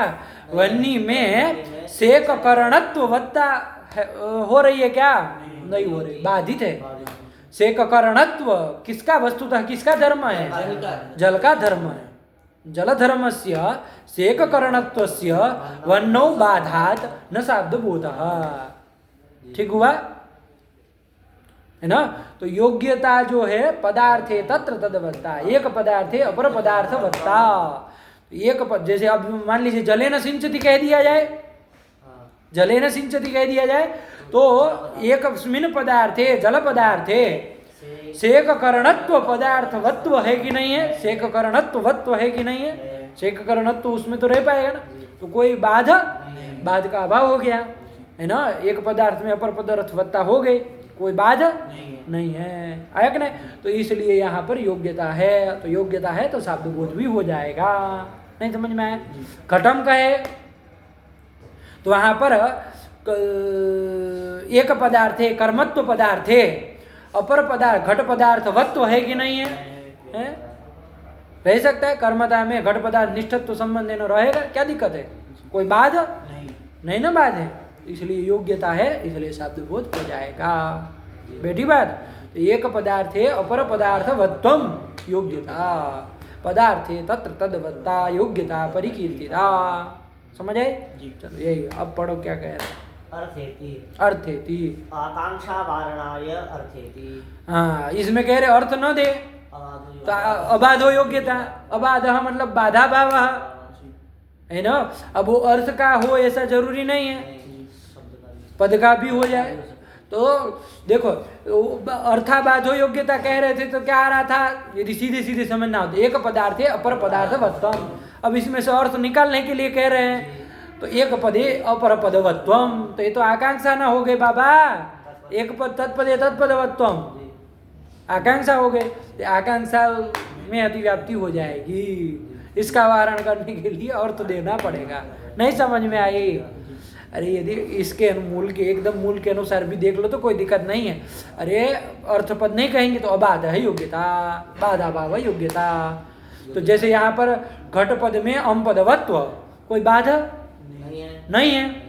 जैसे वन्नी में से जल में से करणत्व का कोई बात नहीं, वैसे घट पद में अम पदवत्व का कोई बात है क्या, स्वाव्यवहित पूर्व तो संबंध है ना, घट पद में अम पदवत्व रहेगा तो अबाध हो गया, नहीं हो गया, बाधा भाव हो गया। ये आकांक्षा, ये एक पदे अपर पदवत्व, उसमें भी ये तो आकांक्षा है, लेकिन उसमें भी आपका योग्यता चली जाएगी, तो आकांक्षा में अतिव्याप्ति हो जाएगी। समझे कि नहीं समझे। इसका वारण करने के लिए अर्थपद देना पड़ेगा। जब कह देंगे अर्थाबाध हो योग्यता, तो अर्थों का आबाद होना चाहिए, पदों का आबाद, पदों का आबाद नहीं कहना है हमको, योग्यता अर्थों का आबाद। तो वो अब आकांक्षा में अतिव्याप्ति नहीं ना होगी, क्योंकि आकांक्षा तो तत्पदे तत्पदवत्व है, वो अर्थ को एक पदार्थ एक अपर पदार्थवत्व रूपा नहीं ना, तो आकांक्षा में अतिव्याप्ति नहीं होगी। यही है, पकड़ लो। अब इसमें क्या है इतना टेंशन लेना है। पढ़ो पढ़ो, क्या ध्यान से पढ़ो। अर्थेति प्रतीक लिया था ना, क्या लिया था, आकांक्षा वारणाय। हाँ, आकांक्षा वारणाय अर्थेति हो गया। चलो हाँ, पदानाम अविलंबेन उच्चारण सन्निधि। अच्छा, उसका आ रहा है सन्निधि भी आपको समझ में आई कि नहीं आई। मूल बैठा लो, क्या कहे मूल को, उच्चारणम सन्निधि। सन्निधि को आसक्ति ही भी कह देते हैं। क्या कह देते हैं, आसक्ति ही। सन्निधि कहो आसक्ति कहो एक ही बात है। उधर मुक्तावली आदि में आसक्ति शब्द प्रयोग करते हैं। आसक्ति योग्यता आकांक्षा तात्पर्य ज्ञान मिश्यते, ये किया। तो आसक्ति मतलब अब वो मत समझिए कि ये फिर क्या आ गया, आसक्ति यानी सन्निधि। सन्निधि कहो आसक्ति कहो सब पर्याय है, ठीक है ना। तो चले, तो ये आसक्ति किसको कहे, सन्निधि किसको कहे, तो क्या बोले मूलकार, उच्चारणम सन्निधि। पदों का, अनेक पदों का है ना, अविलंबे न, बिना विलंब किए जो उच्चारण जो है वही क्या है, सन्निधि है। अनेक पदों का विलंबम विना उच्चारणम सन्निधि। तो ये जो ये जो सन्निधि होती है ना बाबू, ये पद समूह गता होती है, ध्यान दीजिएगा।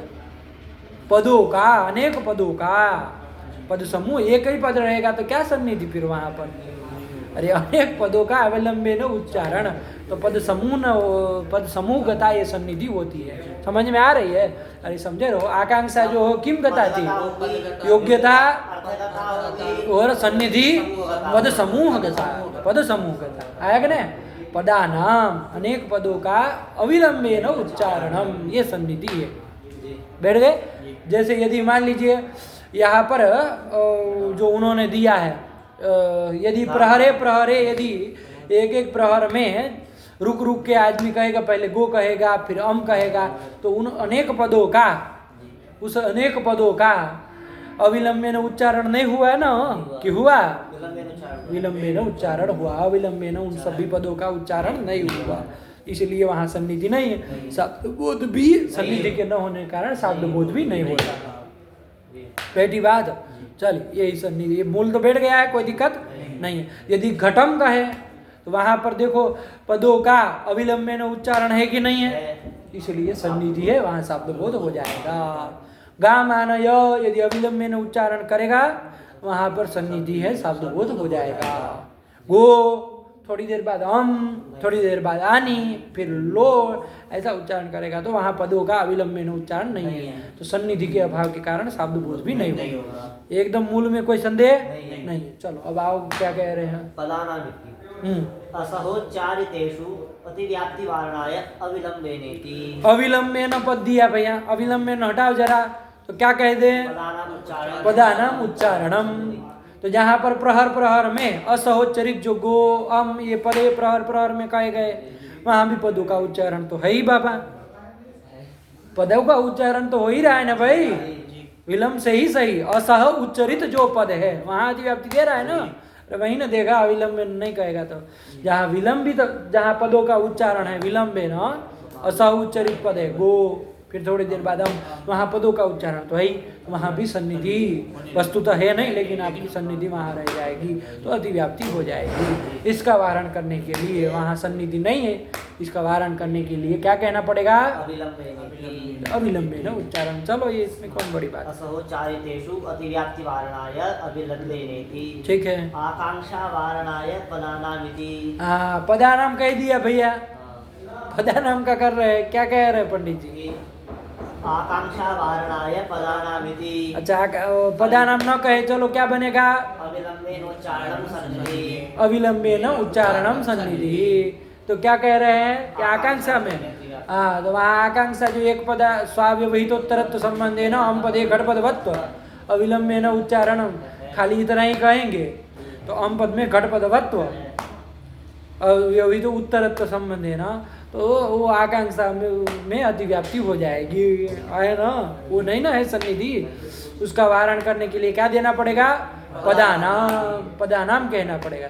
जब पदानाम कह देंगे तो वारण हो जाएगा, क्योंकि अनेक पदों का अविलंबेन उच्चारण, वहाँ तो एक पद में अपर पदवत्व, एक ही ना पद में, वो देखो आकांक्षा पदगता है, ये पद पदानाम कहने से ये सन्निधि जो है वो समूहगता है, तो पद समूहगता आकांक्षा, वो सन्निधि जो है पदानाम कहने से ही ना आया। यदि पदानाम नहीं कहेंगे तब तो अविलंबेन उच्चारण, एक ही पद का हो, है ना, तो वो आकांक्षा में भी कह रहा है कि अतिव्याप्ति हो जाएगी। जब पदानाम कहेंगे तो अनेक पदानाम अविलंबेन उच्चारणम, ये सन्निधि होगी, तो अब आकांक्षा में अतिव्याप्ति नहीं होगी। क्यों नहीं होगी?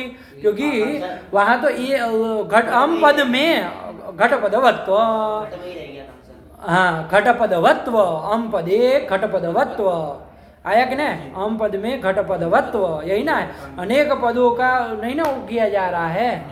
चलो, इसलिए वो पदानाम कहने पर उसमें आपत्ति नहीं होगी, आकांक्षा में अतिव्याप्ति नहीं होगी, यही ना कह रहे हैं। आकांक्षा वारणाय पदानामिति। हाँ, आकांक्षादि शून्य वाक्य स्यात्र प्रमाणत्वम। ये बन गया मूल, सबका पदकृत्य कर दिया, अब कोई संदेह नहीं ना, नहीं बैठा था क्या ये? बैठ गया था। ध्यान से बिठाओ, आए ना, उलझाने वाला ग्रंथ है, भ्रामक है, बहुत बड़ा, ऐसा विचित्र टाइप वो किया है, लेकिन कोई ऐसी बात नहीं, थोड़ा दिमाग लगा के सतर्क रहते हुए करो तो बैठ जाएगा, है कि नहीं? वरना बड़ा उलझाने वाला ग्रंथ है, अच्छे अच्छे फंस जाएंगे। चलो, क्या है आगे? चलो, मूल में तथा च आकांक्षादि रहितम वाक्यम अप्रमाणम। आकांक्षादि रहितम वाक्यम, ये आया था। हाँ, तो इसके लिए क्या कह रहे हैं? आकांक्षादि शून्य वाक्यस्य अत्र प्रमाणत्वम निषेधयति। हाँ, उस वाक्य के द्वारा क्या कर रहे हैं? तो आकांक्षादि रहित जो शून्य मतलब रहित जो वाक्य है उनका अप्रमाणत्व क्षम्यतां प्रमाणत्व निषेधयति, उनका प्रमाकरणत्व निषेध कर रहे हैं। इस पंक्ति के द्वारा क्या कर रहे हैं? ये जो पंक्ति है क्या पंक्ति है? अप्रमाणम। क्या आकांक्षादि जो गौरस्वः पुरुषो अस्ति, चाहे वन्निना सिंचति, चाहे प्रहरे प्रहरे असहोच्चारितानि गो अम आदि पदानि, ये चीज सब जगह क्या है? आकांक्षादि से ये सब रहित है। कहीं आकांक्षा से रहित है, कहीं योग्यता से रहित है, कहीं सन्निधि से रहित वाक्य है, अलग अलग न है। तो ये आकांक्षा रहित जो वाक्य है गो अश्व पुरुष, उनका प्रमाकरणत्व निषेधयति, उनके प्रमाकरणत्व का निषेध कर रहे हैं। क्या कह के? अप्रमाणम। तो ये प्रमाकरणत्व का शब्द बोध जनकत्व का निषेध कर रहे हैं। नहीं समझ में आया? चलो तथा च कहा, तथा च का क्या मतलब है? तथा च क्या बोले? तथा च क्या चला है उसके ऊपर? उसके ऊपर देखोगे ना, हेतु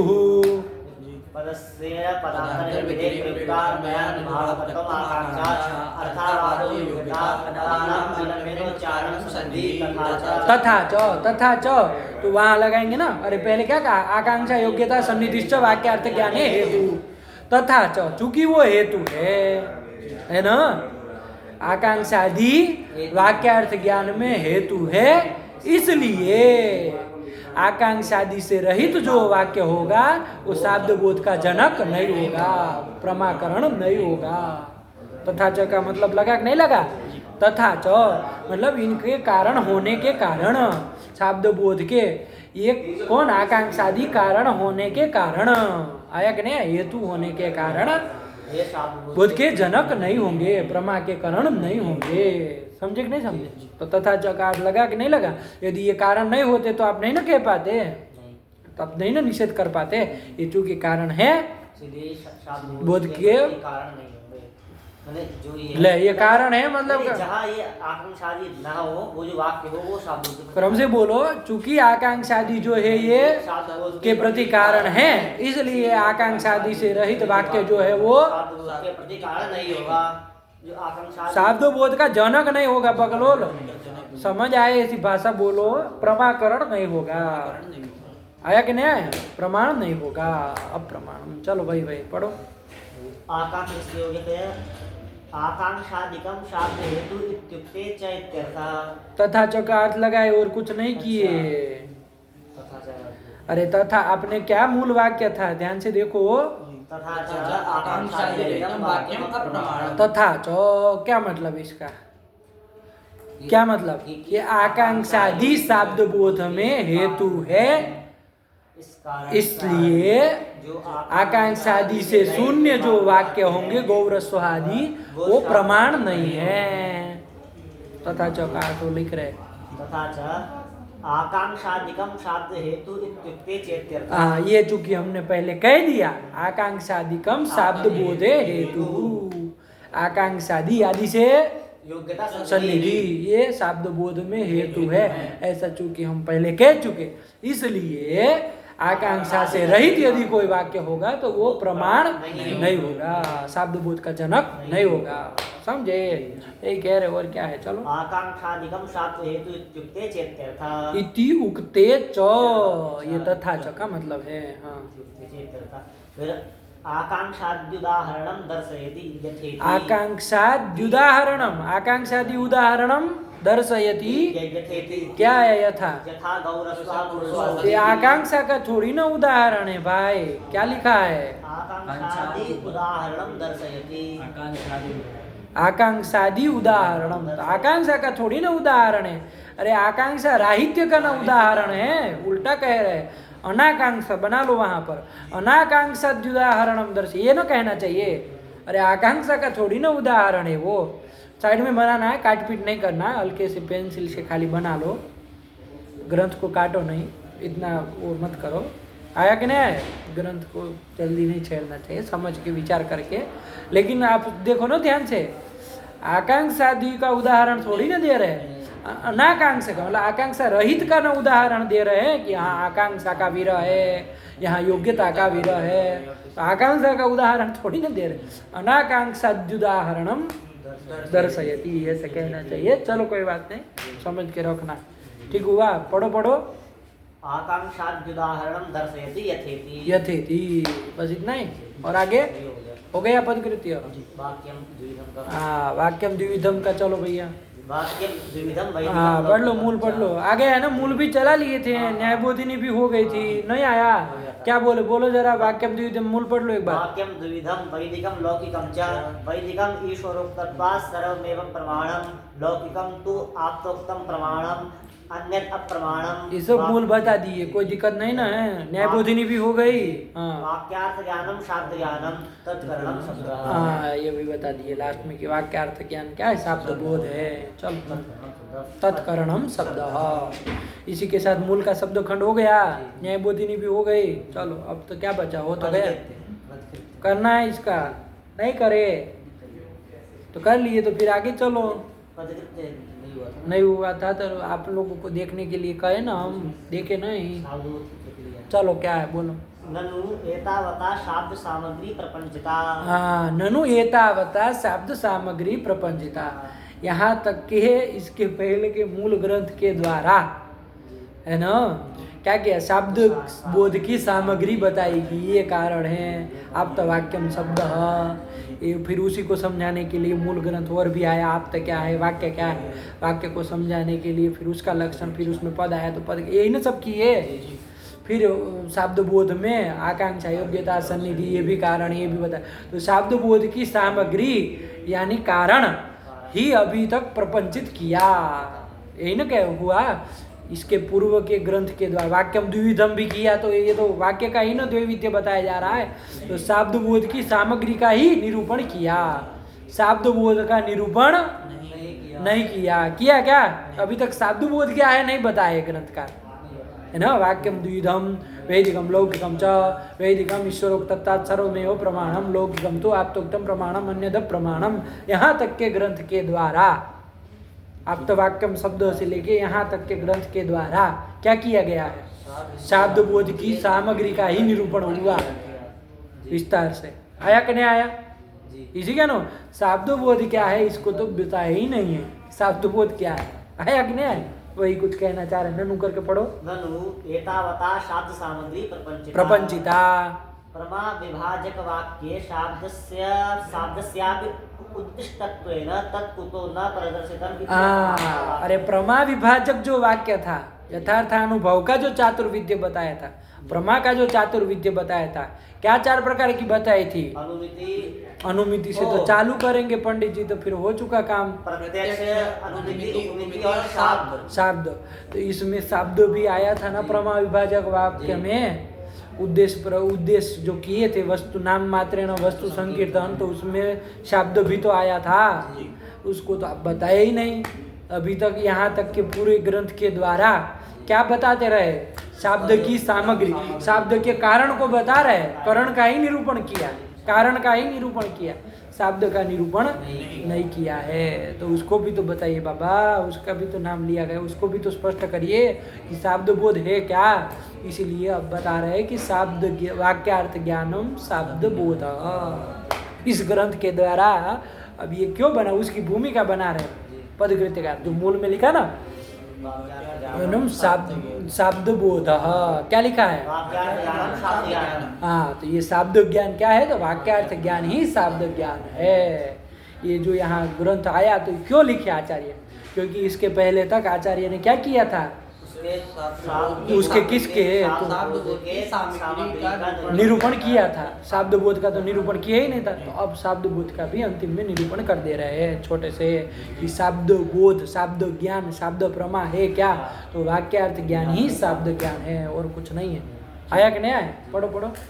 ननु एतावता शब्द सामग्री प्रपंचिता, प्रमा विभाजक वाक्ये शाब्दस्यापि उद्दिष्टत्वेन तत्कुतो न प्रदर्शितम् इति। तत्कुतो न प्रदर्शितम्, उसका क्यों निरूपण नहीं किए? उसका भी करो, तो इसलिए कर रहे हैं क्या?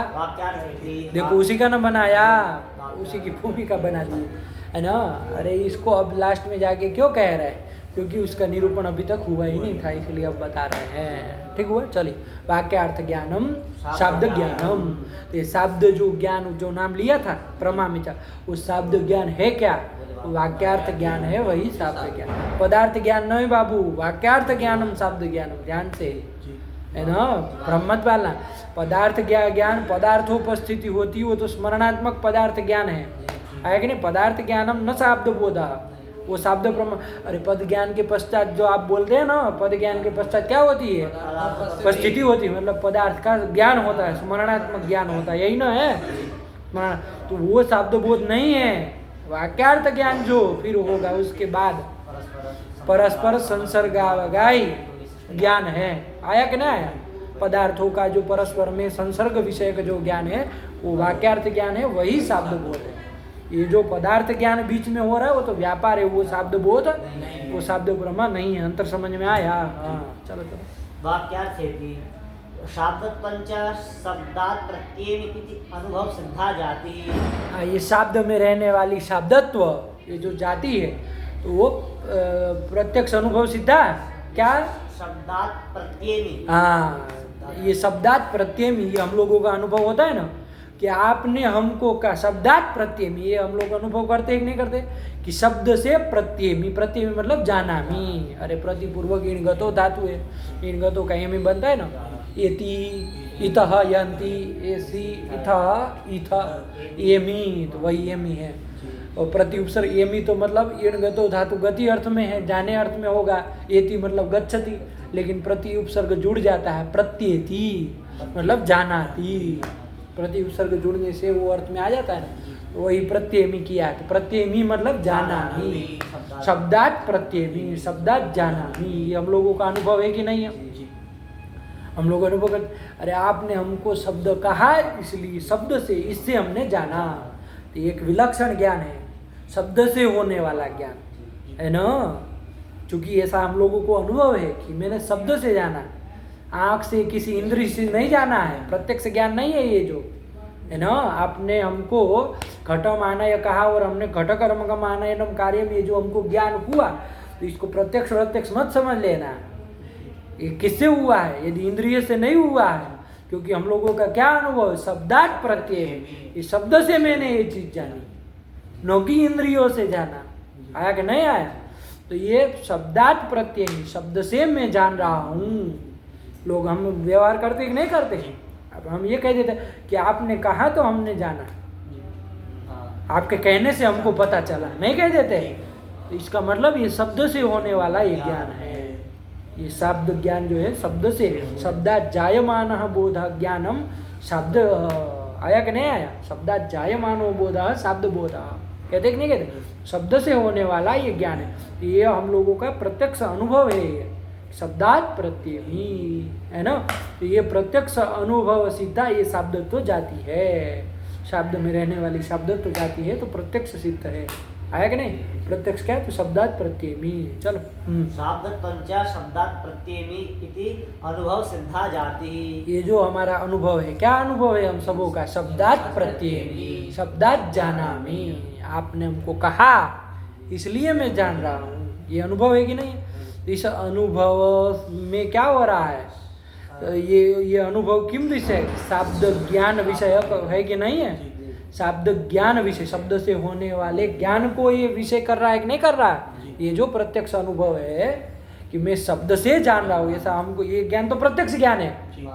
मानस प्रत्यक्ष, सही पकड़ा, मानस प्रत्यक्ष है। आया कि नहीं? लेकिन इस ज्ञान का विषय कौन हो रहा है? शब्द ज्ञान। शब्द से होने वाला जो ज्ञान है, शब्द ज्ञान है, वो विषय हो रहा है कि नहीं हो रहा? तो उस शब्द ज्ञान में रहने वाली शब्दत्व जाति को भी ये विषय कर रहा है, तो प्रत्यक्ष सिद्ध ये शब्दत्व जाति है। आया नहीं? अनुमान इसके लिए जो अपेक्षित नहीं। आया कि नहीं? बहुत जगह जाति प्रत्यक्ष सिद्ध नहीं होती, तो अनुमान करना पड़ता है उसकी सिद्धि के लिए। आया कि नहीं? अनुमान की जो ना प्रत्यक्ष सिद्धा जाति है। चलो, जाति को वो करना चाहिए, जो शब्द उसमें जाति है, शब्द रमा में जो जाति है शब्दत्व, हाँ, वो प्रत्यक्ष सिद्ध है। आया कि नहीं आया? जाति कैसे सिद्ध होगी? हैं? जाति कैसे सिद्ध होगी? अरे अनेकों में रहेगा तो अनेक वृत्ति जो धर्म होगा तो जाति ना होगा। अब शब्द ज्ञान एक ही नहीं ना है दुनिया में, है ना? आपको ही दिन में 10 शब्द ज्ञान होते होंगे, 10 क्या हजारों होते होंगे। कोई कुछ कह रहा है आपको शब्द ज्ञान हो रहा है तो उसमें भी शाब्दत्व रहेगा, उसमें भी शाब्दत्व रहेगा। तो अनेक शब्दों में रहने वाला जो धर्म शाब्दत्व है वो जाति ना होगी। शब्द से क्या समझ रहे हो तुम? शब्द क्या समझ रहे हो? प्रमाण। शब्द से प्रमाण समझ रहा। प्रमा का अच्छा प्रमा का। ये आपके 60 पदार्थ है उसमें शब्द कहाँ आया? ये आत्मा ज्ञान में आया ना उसमें। अरे 60 पदार्थ है आपके। 7 पदार्थ क्या क्या है? द्रव्य गुण कर्म सामान्य संभार। इसमें किस में आता है ये शब्द? द्रव्य है। शब्द द्रव्य है। कौन सा द्रव्य है बताओ जरा? कौन सा द्रव्य है ये शब्द? शब्द कौन सा द्रव्य है?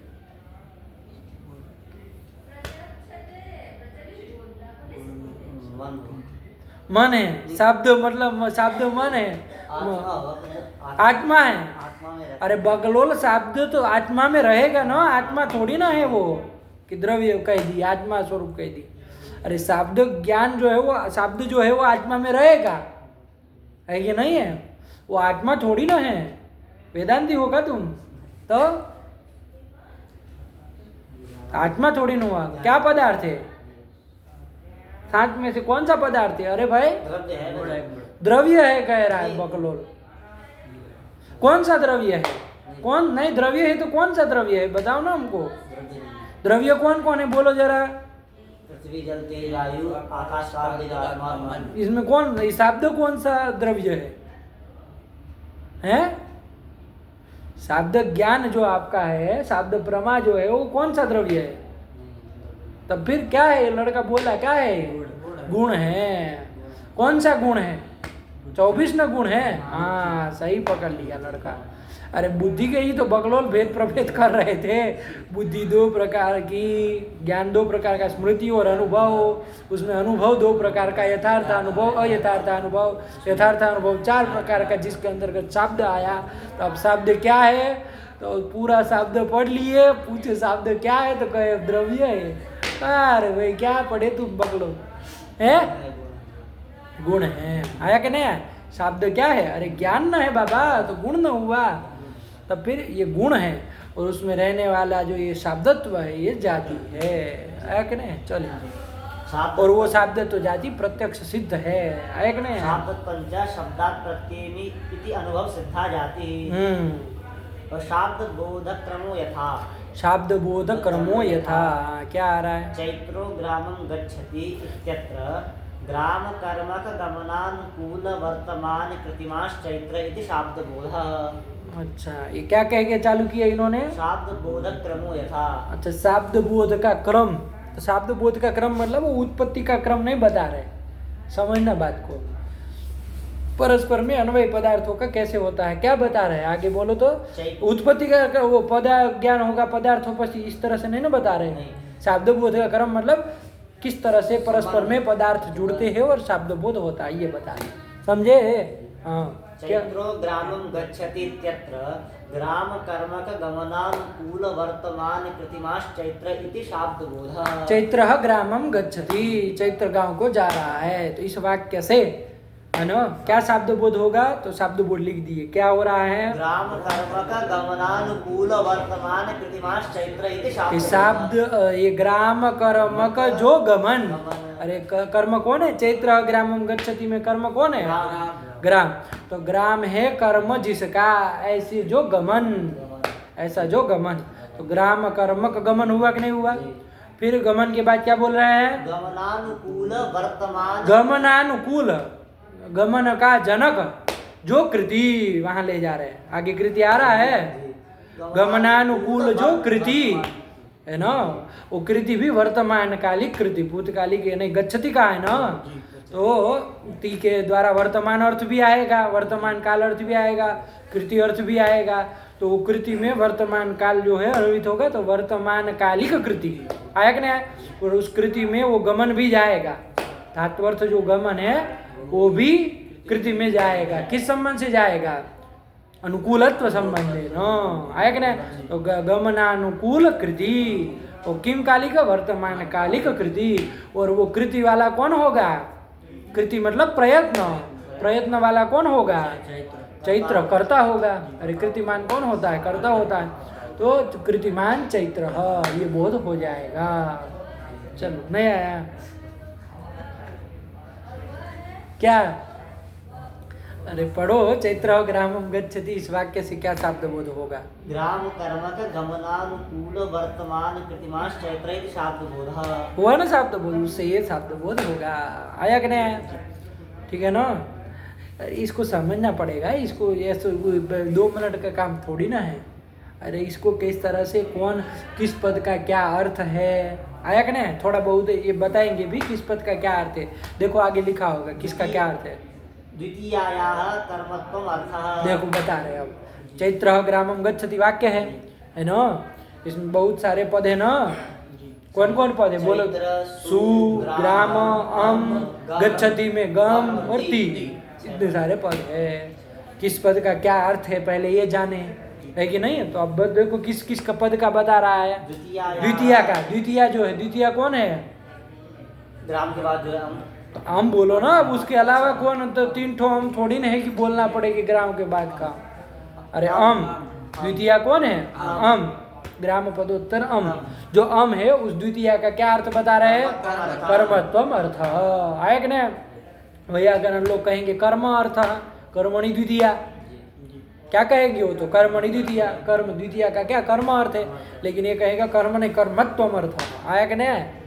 कर्म नहीं मानते, द्वितीया का अर्थ क्या मानते हैं? कर्मत्वम, है ना? विभक्तियों में जैसे सब व्याकरण कहेगा अधिकरण सप्तमी का अर्थ, ये कहेगा अधिकरणत्वम सप्तमी अर्थ। है कि नहीं? शक्ति और शक्ति कारकम, शक्तिमत कारकम, 2 पक्ष चलते हैं ना। तो चलो इसको विस्तार से पढ़ेंगे समझेंगे तो आएगा। लेकिन फिलहाल जो कह रहा है उसको शब्द लगाओ। क्या कह रहे हैं? कि द्वितीया का कर्मत्व अर्थ है। आया कि नहीं? कर्म नहीं, कर्मत्वम अर्थ। चलो फिर धातु गमनम। धातु हो गमनम, धातु क्या है इधर? उसका गमनम अर्थ। आया कि नहीं? चलो चलो। अनुकूलत्वं च संसर्ग मर्यादया भासते। ये जो कह रहे फिर आगे आपने गमनानुकूल कृति का, तो कृति तो चलो ती का अर्थ था। आख्यात जो ती है उसका अर्थ था कृति। तो ये गमनानुकूल कृति है, बीच में अनुकूलत्व जो बोल रहे हैं, अनुकूलत्व कहाँ से आ रहा है? तो अनुकूलत्व उसने कहा कि क्या कहा अनुकूलत्व के लिए? वो किसी पद का अर्थ नहीं है। संसर्ग मर्यादा भाषते, संसर्ग मर्यादा से, आकांक्षा से भाषित होता है। संसर्ग जो होता है एक पदार्थ में अपर पदार्थ का जो संसर्ग है वो संसर्ग मर्यादा भाषते, है ना? मतलब आकांक्षा भाषते। वो किसी पद का शक्तिया न भाषते, शक्ति नहीं है उस अनुकूलत्व में। किसी पद की शक्ति नहीं है। न गम धातु की शक्ति है, न ती की शक्ति है। गम धातु की गमन अर्थ में शक्ति है, ती की कृति में शक्ति है, ज्यादा से ज्यादा वर्तमान काल में शक्ति है। अनुकूलत्व में न गम की शक्ति है न ती की शक्ति है। आया कि नहीं? तो ये जो अनुकूलत्व अर्थ है वो शक्तिया न भाषते, शक्ति के द्वारा वो भाषित नहीं हो रहा, किसी पद की शक्ति नहीं है उसमें, अपितु संसर्ग मर्यादा भाषा, आकांक्षा से भाषित होता है। आया कि नहीं? चलो हाँ लटो वर्तमानत्वम आख्यात। हाँ, लटो वर्तमान, लट का क्या अर्थ है? अब लट कहाँ है? तिप ही न है। अरे लट के स्थान में तिप न कर चुके हैं, तो तिप का ही क्या अर्थ है? वर्तमानत्व। वर्तमानत्व कह रहे हैं कि वर्तमान, वर्तमानत्वम अर्थ। चलो, अरे वर्तमान काल अर्थ। चलो फिर आख्यातस्य कृति। आख्यात जो है, आख्यात क्या है? ती। ती। अरे उसी ती का अब वो वर्तमान लट दिमाग में घुसा है तो लट का वर्तमानत्वम अर्थ ऐसे कर रहे हैं। अरे वो लट के ही स्थान में न ती हुआ, यहाँ तो लट का तो सुनाई नहीं दे रहा है। गच्छति कहा तो तीनों पद सुनाई दे रहा है, साक्षात लट तो नहीं ना सुनाई दे। लट के स्थान में ती का आया है तो ती का ही वर्तमानत्व अर्थ और कृति भी उसी का अर्थ है। आया कि नहीं? लटो वर्तमानत्वम आख्यातस्य कृति। कृति है, आख्यात जो ती है उसी का कृति अर्थ भी है। हो गया? तो ये सब पद पदार्थ बताए।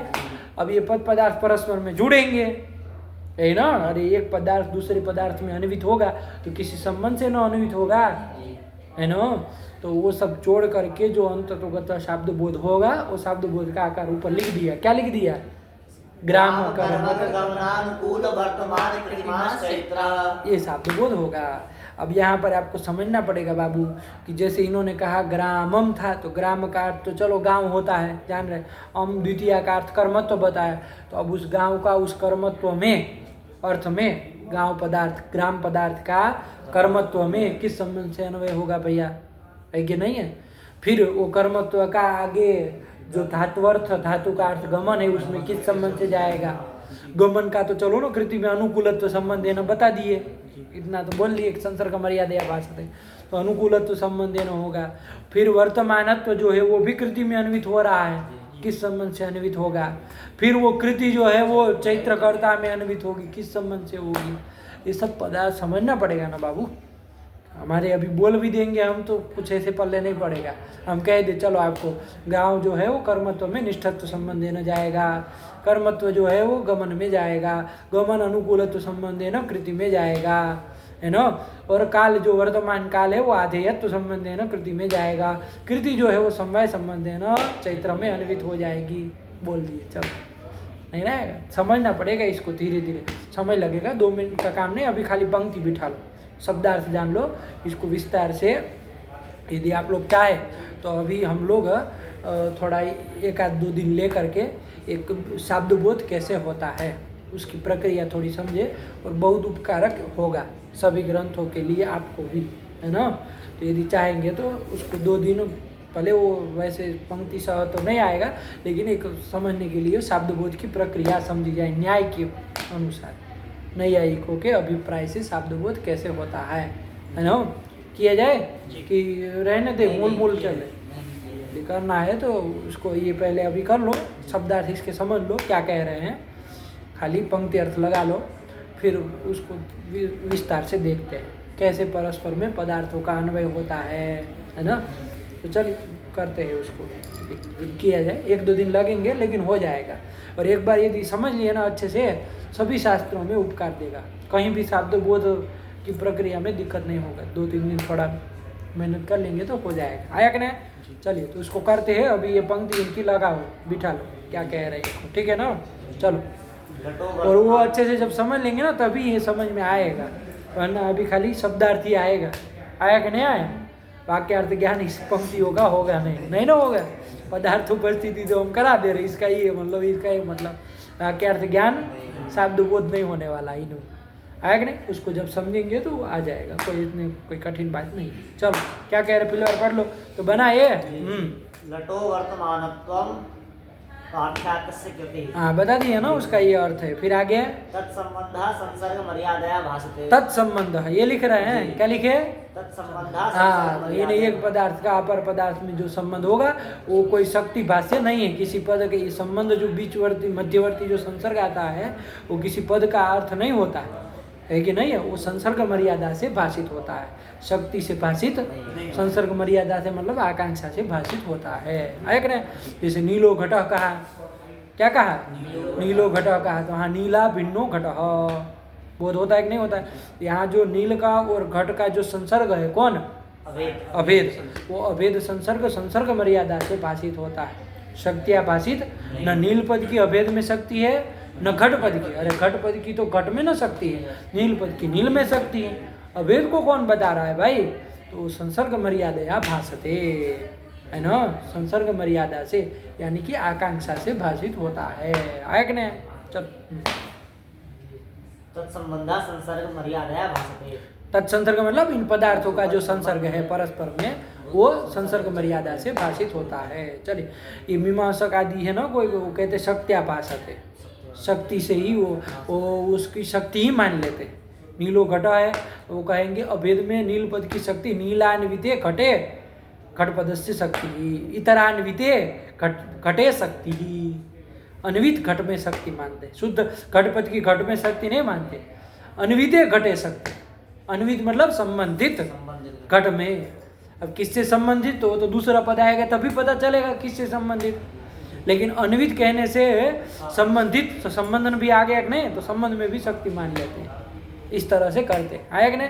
लेकिन नैयायिकों का सिद्धांत नहीं है, व्यवहार विरुद्ध भी लगता है। घटपद की आम जनता जानती है घटपद का क्या अर्थ है, घट अर्थ है। कौन कहता है अन्वित घट अर्थ है, कोई कहता है नहीं कहता है। आया कि नहीं। चलिए तो उनका भी मत है, उनका मत जब उनका पढ़ेंगे तो वो भी समझ में आएगा। लेकिन फिलहाल नैयायिकों के अनुसार वो जो मध्यवर्ती संसर्ग है वो आकांक्षा या भाषते, संसर्ग मर्यादा या भाषते। पढ़ो रथो गच्छति इत्यत्र इतत् संबंध से पढ़ो। तत्संबंधः संसर्ग मर्यादया भासते। हाँ, छूटा नहीं ना कुछ। हाँ चलो आगे। रथो गच्छति इत्यत्र अब रथो गच्छति में क्या करेंगे भाई? आख्यात का अर्थ आपने जैसे चैत्र ग्रामम गच्छति में ती का अर्थ क्या है? कृति। वैसे ही ती का अर्थ कृति मानते हैं। आया कि नहीं आया? तो रथो गच्छति में भी ती का अर्थ कृति होगा कि नहीं होगा? तो ती का अर्थ कृति होगा तो कृति जो है वो कहाँ अन्वित होगी? वहां तो चैत्र में जा रही थी, यहाँ कहाँ जाएगी? रथ में जाएगी। कैसे जाएगी भैया? अरे कृति जो है प्रयत्न, किसका गुण है? कृति है गुण, प्रयत्न है। ये किसी द्रव्य में ही रहेगा। कौन द्रव्य में रहती है? रथ में रह रहा है। अच्छा, अरे सामान्य रूप से बताओगे कि ज्ञान जो है वो कहाँ रहता है? नव द्रव्यों में। अरे ज्ञानाधिकरण कौन होता है? ज्ञान जो है वो किसका गुण है? पृथ्वी में रहता है, जल में रहता है? नहीं ना रहता है। ज्ञान किसका गुण है? आत्मा का गुण है। ऐसे ही कृति जो है वो आत्मा का गुण है। बुद्धि से लेकर के बुद्धियादयो अष्टौ गुणा। हाँ देखो, लड़के को पंक्ति याद है, आप लोगों को कुछ नहीं याद है। क्या बोले? अष्टौ आत्ममात्र विशेष गुणा। बुद्धि आदि जो 8 है, बुद्धि आदि 8 गिनो। बुद्धि, सुख, दुख, इच्छा, द्वेष, प्रयत्न, धर्म, अधर्म, 8 हो गए। ये जो 8 है वो किसके गुण है? आत्मा के ही विशेष गुण हैं। और किसी द्रव्य में, आत्म द्रव्य में ही रहेंगे, और किसी द्रव्य में। देखो ना, बुद्धि मतलब ज्ञान कहाँ रहता है? आत्मा में। फिर क्या कहा? सुख। सुख जो है वो पृथ्वी को, ये बोतल को सुख दुख होगा? किसका गुण है ये? आत्मा का गुण है। सुख, दुख, इच्छा। इच्छा, बोतल को क्या इच्छा होगी?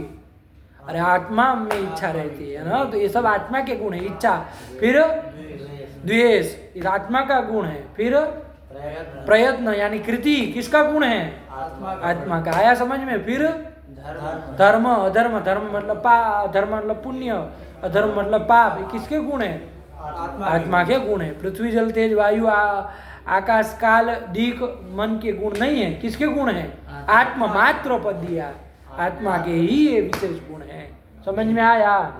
तो कृति आप यदि रथो गच्छति में का अर्थ कृति करेंगे, वो कृति आप कहेंगे, क्या बोल दिया आप फट से? कहाँ जाएगी? रथ में।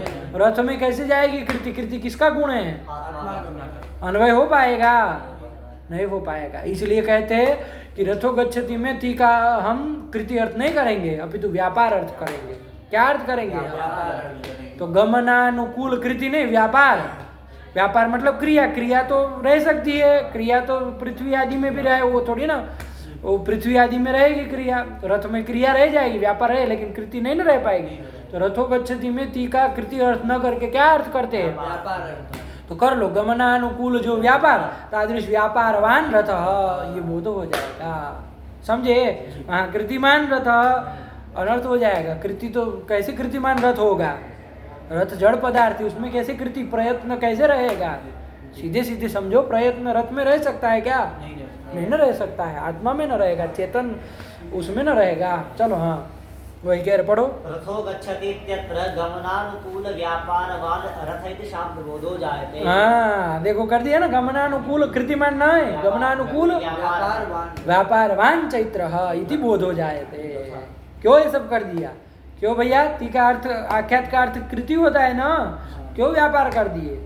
क्योंकि रथ में वो अन्वय बाधित हो जाएगा। तो ऐसे स्थलों में वहां पर वो आख्यात का अर्थ कृति न करके व्यापार करेंगे। बहुत लंबा विचार है, इतना जितना जटिल, बहुत लंबा शास्त्र अर्थ है इसमें। आया कि नहीं? लेकिन फिलहाल इसकी पंक्ति तो लगी जाए, आपको समझ में आ ही जा रहा होगा कि व्यापार अर्थ करके ये बोध हो जाएगा। चलो बना बना पढ़ो। स्नात्वा गच्छति इत्यत्र, स्नात्वा गच्छति आ गया भैया। स्नात्वा गच्छति क्या अर्थ है हिंदी में बताओ? नहाकर जाता है। नहा करके जाता है। स्नात्वा गच्छति, त्वा प्रत्यय है ना, स्ना धातु का अर्थ है स्नान, उसके बाद त्वा प्रत्यय है, उसका अर्थ भी बताएंगे। ध्वंसकालीनत्व, पूर्वकालीनत्व बताएंगे। और गच्छति, गच्छति को तो जान ही लिए आप लोग, है ना, कि गमनानुकूल कृति। कृति, अरे चैत्र रहेगा ना, स्नान करके रथ थोड़ी ना जाएगा। देवदत्त स्नात्वा गच्छति। तो फिर तो आया कि नहीं? चलो अब उसका शब्द बोध बताने जा रहे हैं। स्नात्वा गच्छति इत्यत्र गमन प्राग भावावच्छिन्न कालीन स्नान कर्ता गमनानुकूल वर्तमान कृतिमान इति शाब्दबोधः। गमनानुकूल कृतिमान देवदत्त, ये शब्द बोध हो जाएगा। वो स्नात्वा को जोड़े है, उसको ध्यान से जोड़ो।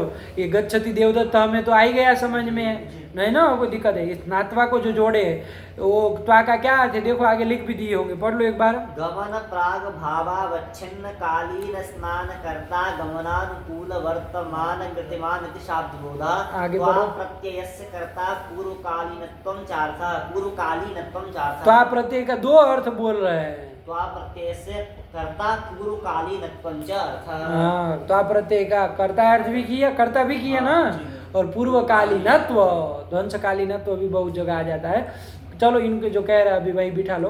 कर्ता भी अर्थ है, पूर्वकालीनत्व ये भी अर्थ है, किसका? त्वा का। तो बैठाओ, स्ना धातु का स्नान अर्थ है, और त्वा का अर्थ कर्ता भी है, पूर्वकालीनत्व भी है, आया कि नहीं? और गच्छति का तो आप जान ही रहे हैं, है नो। चलो अब बैठाओ, क्या कह रहे हैं अब, क्या शब्द बोले हैं? गमन प्राग भावावच्छिन्न कालीन स्नान करता। हाँ, अरे पूर्वकालीन देखो, पूर्वकालीन त्वा का अर्थ है ना, तो पूर्वकालीन ये स्नान क्रिया, तो किसकी पूर्वकालीन? जाने के पहले। हाँ, गमन क्रिया के पूर्वकालीन, आया कि नहीं? तो जब स्नान कर रहा है तो वहां पर गमन क्रिया नहीं ना अभी है, गमन क्रिया का प्रागभाव है। गमन क्रिया अभी पैदा नहीं हुई है, गमन क्रिया का प्रागभाव है। तो गमन क्रिया का जो प्रागभाव, तत्कालीन जो स्नान क्रिया, यही ना उसका तात्पर्य है। अरे स्नात्वा का मतलब क्या कि गमन से पूर्व में स्नान किया, पहले स्नान किया तब जा रहा है, यही ना कहना है। तो पूर्ववर्ती क्रिया कौन क्रिया है? स्नान क्रिया।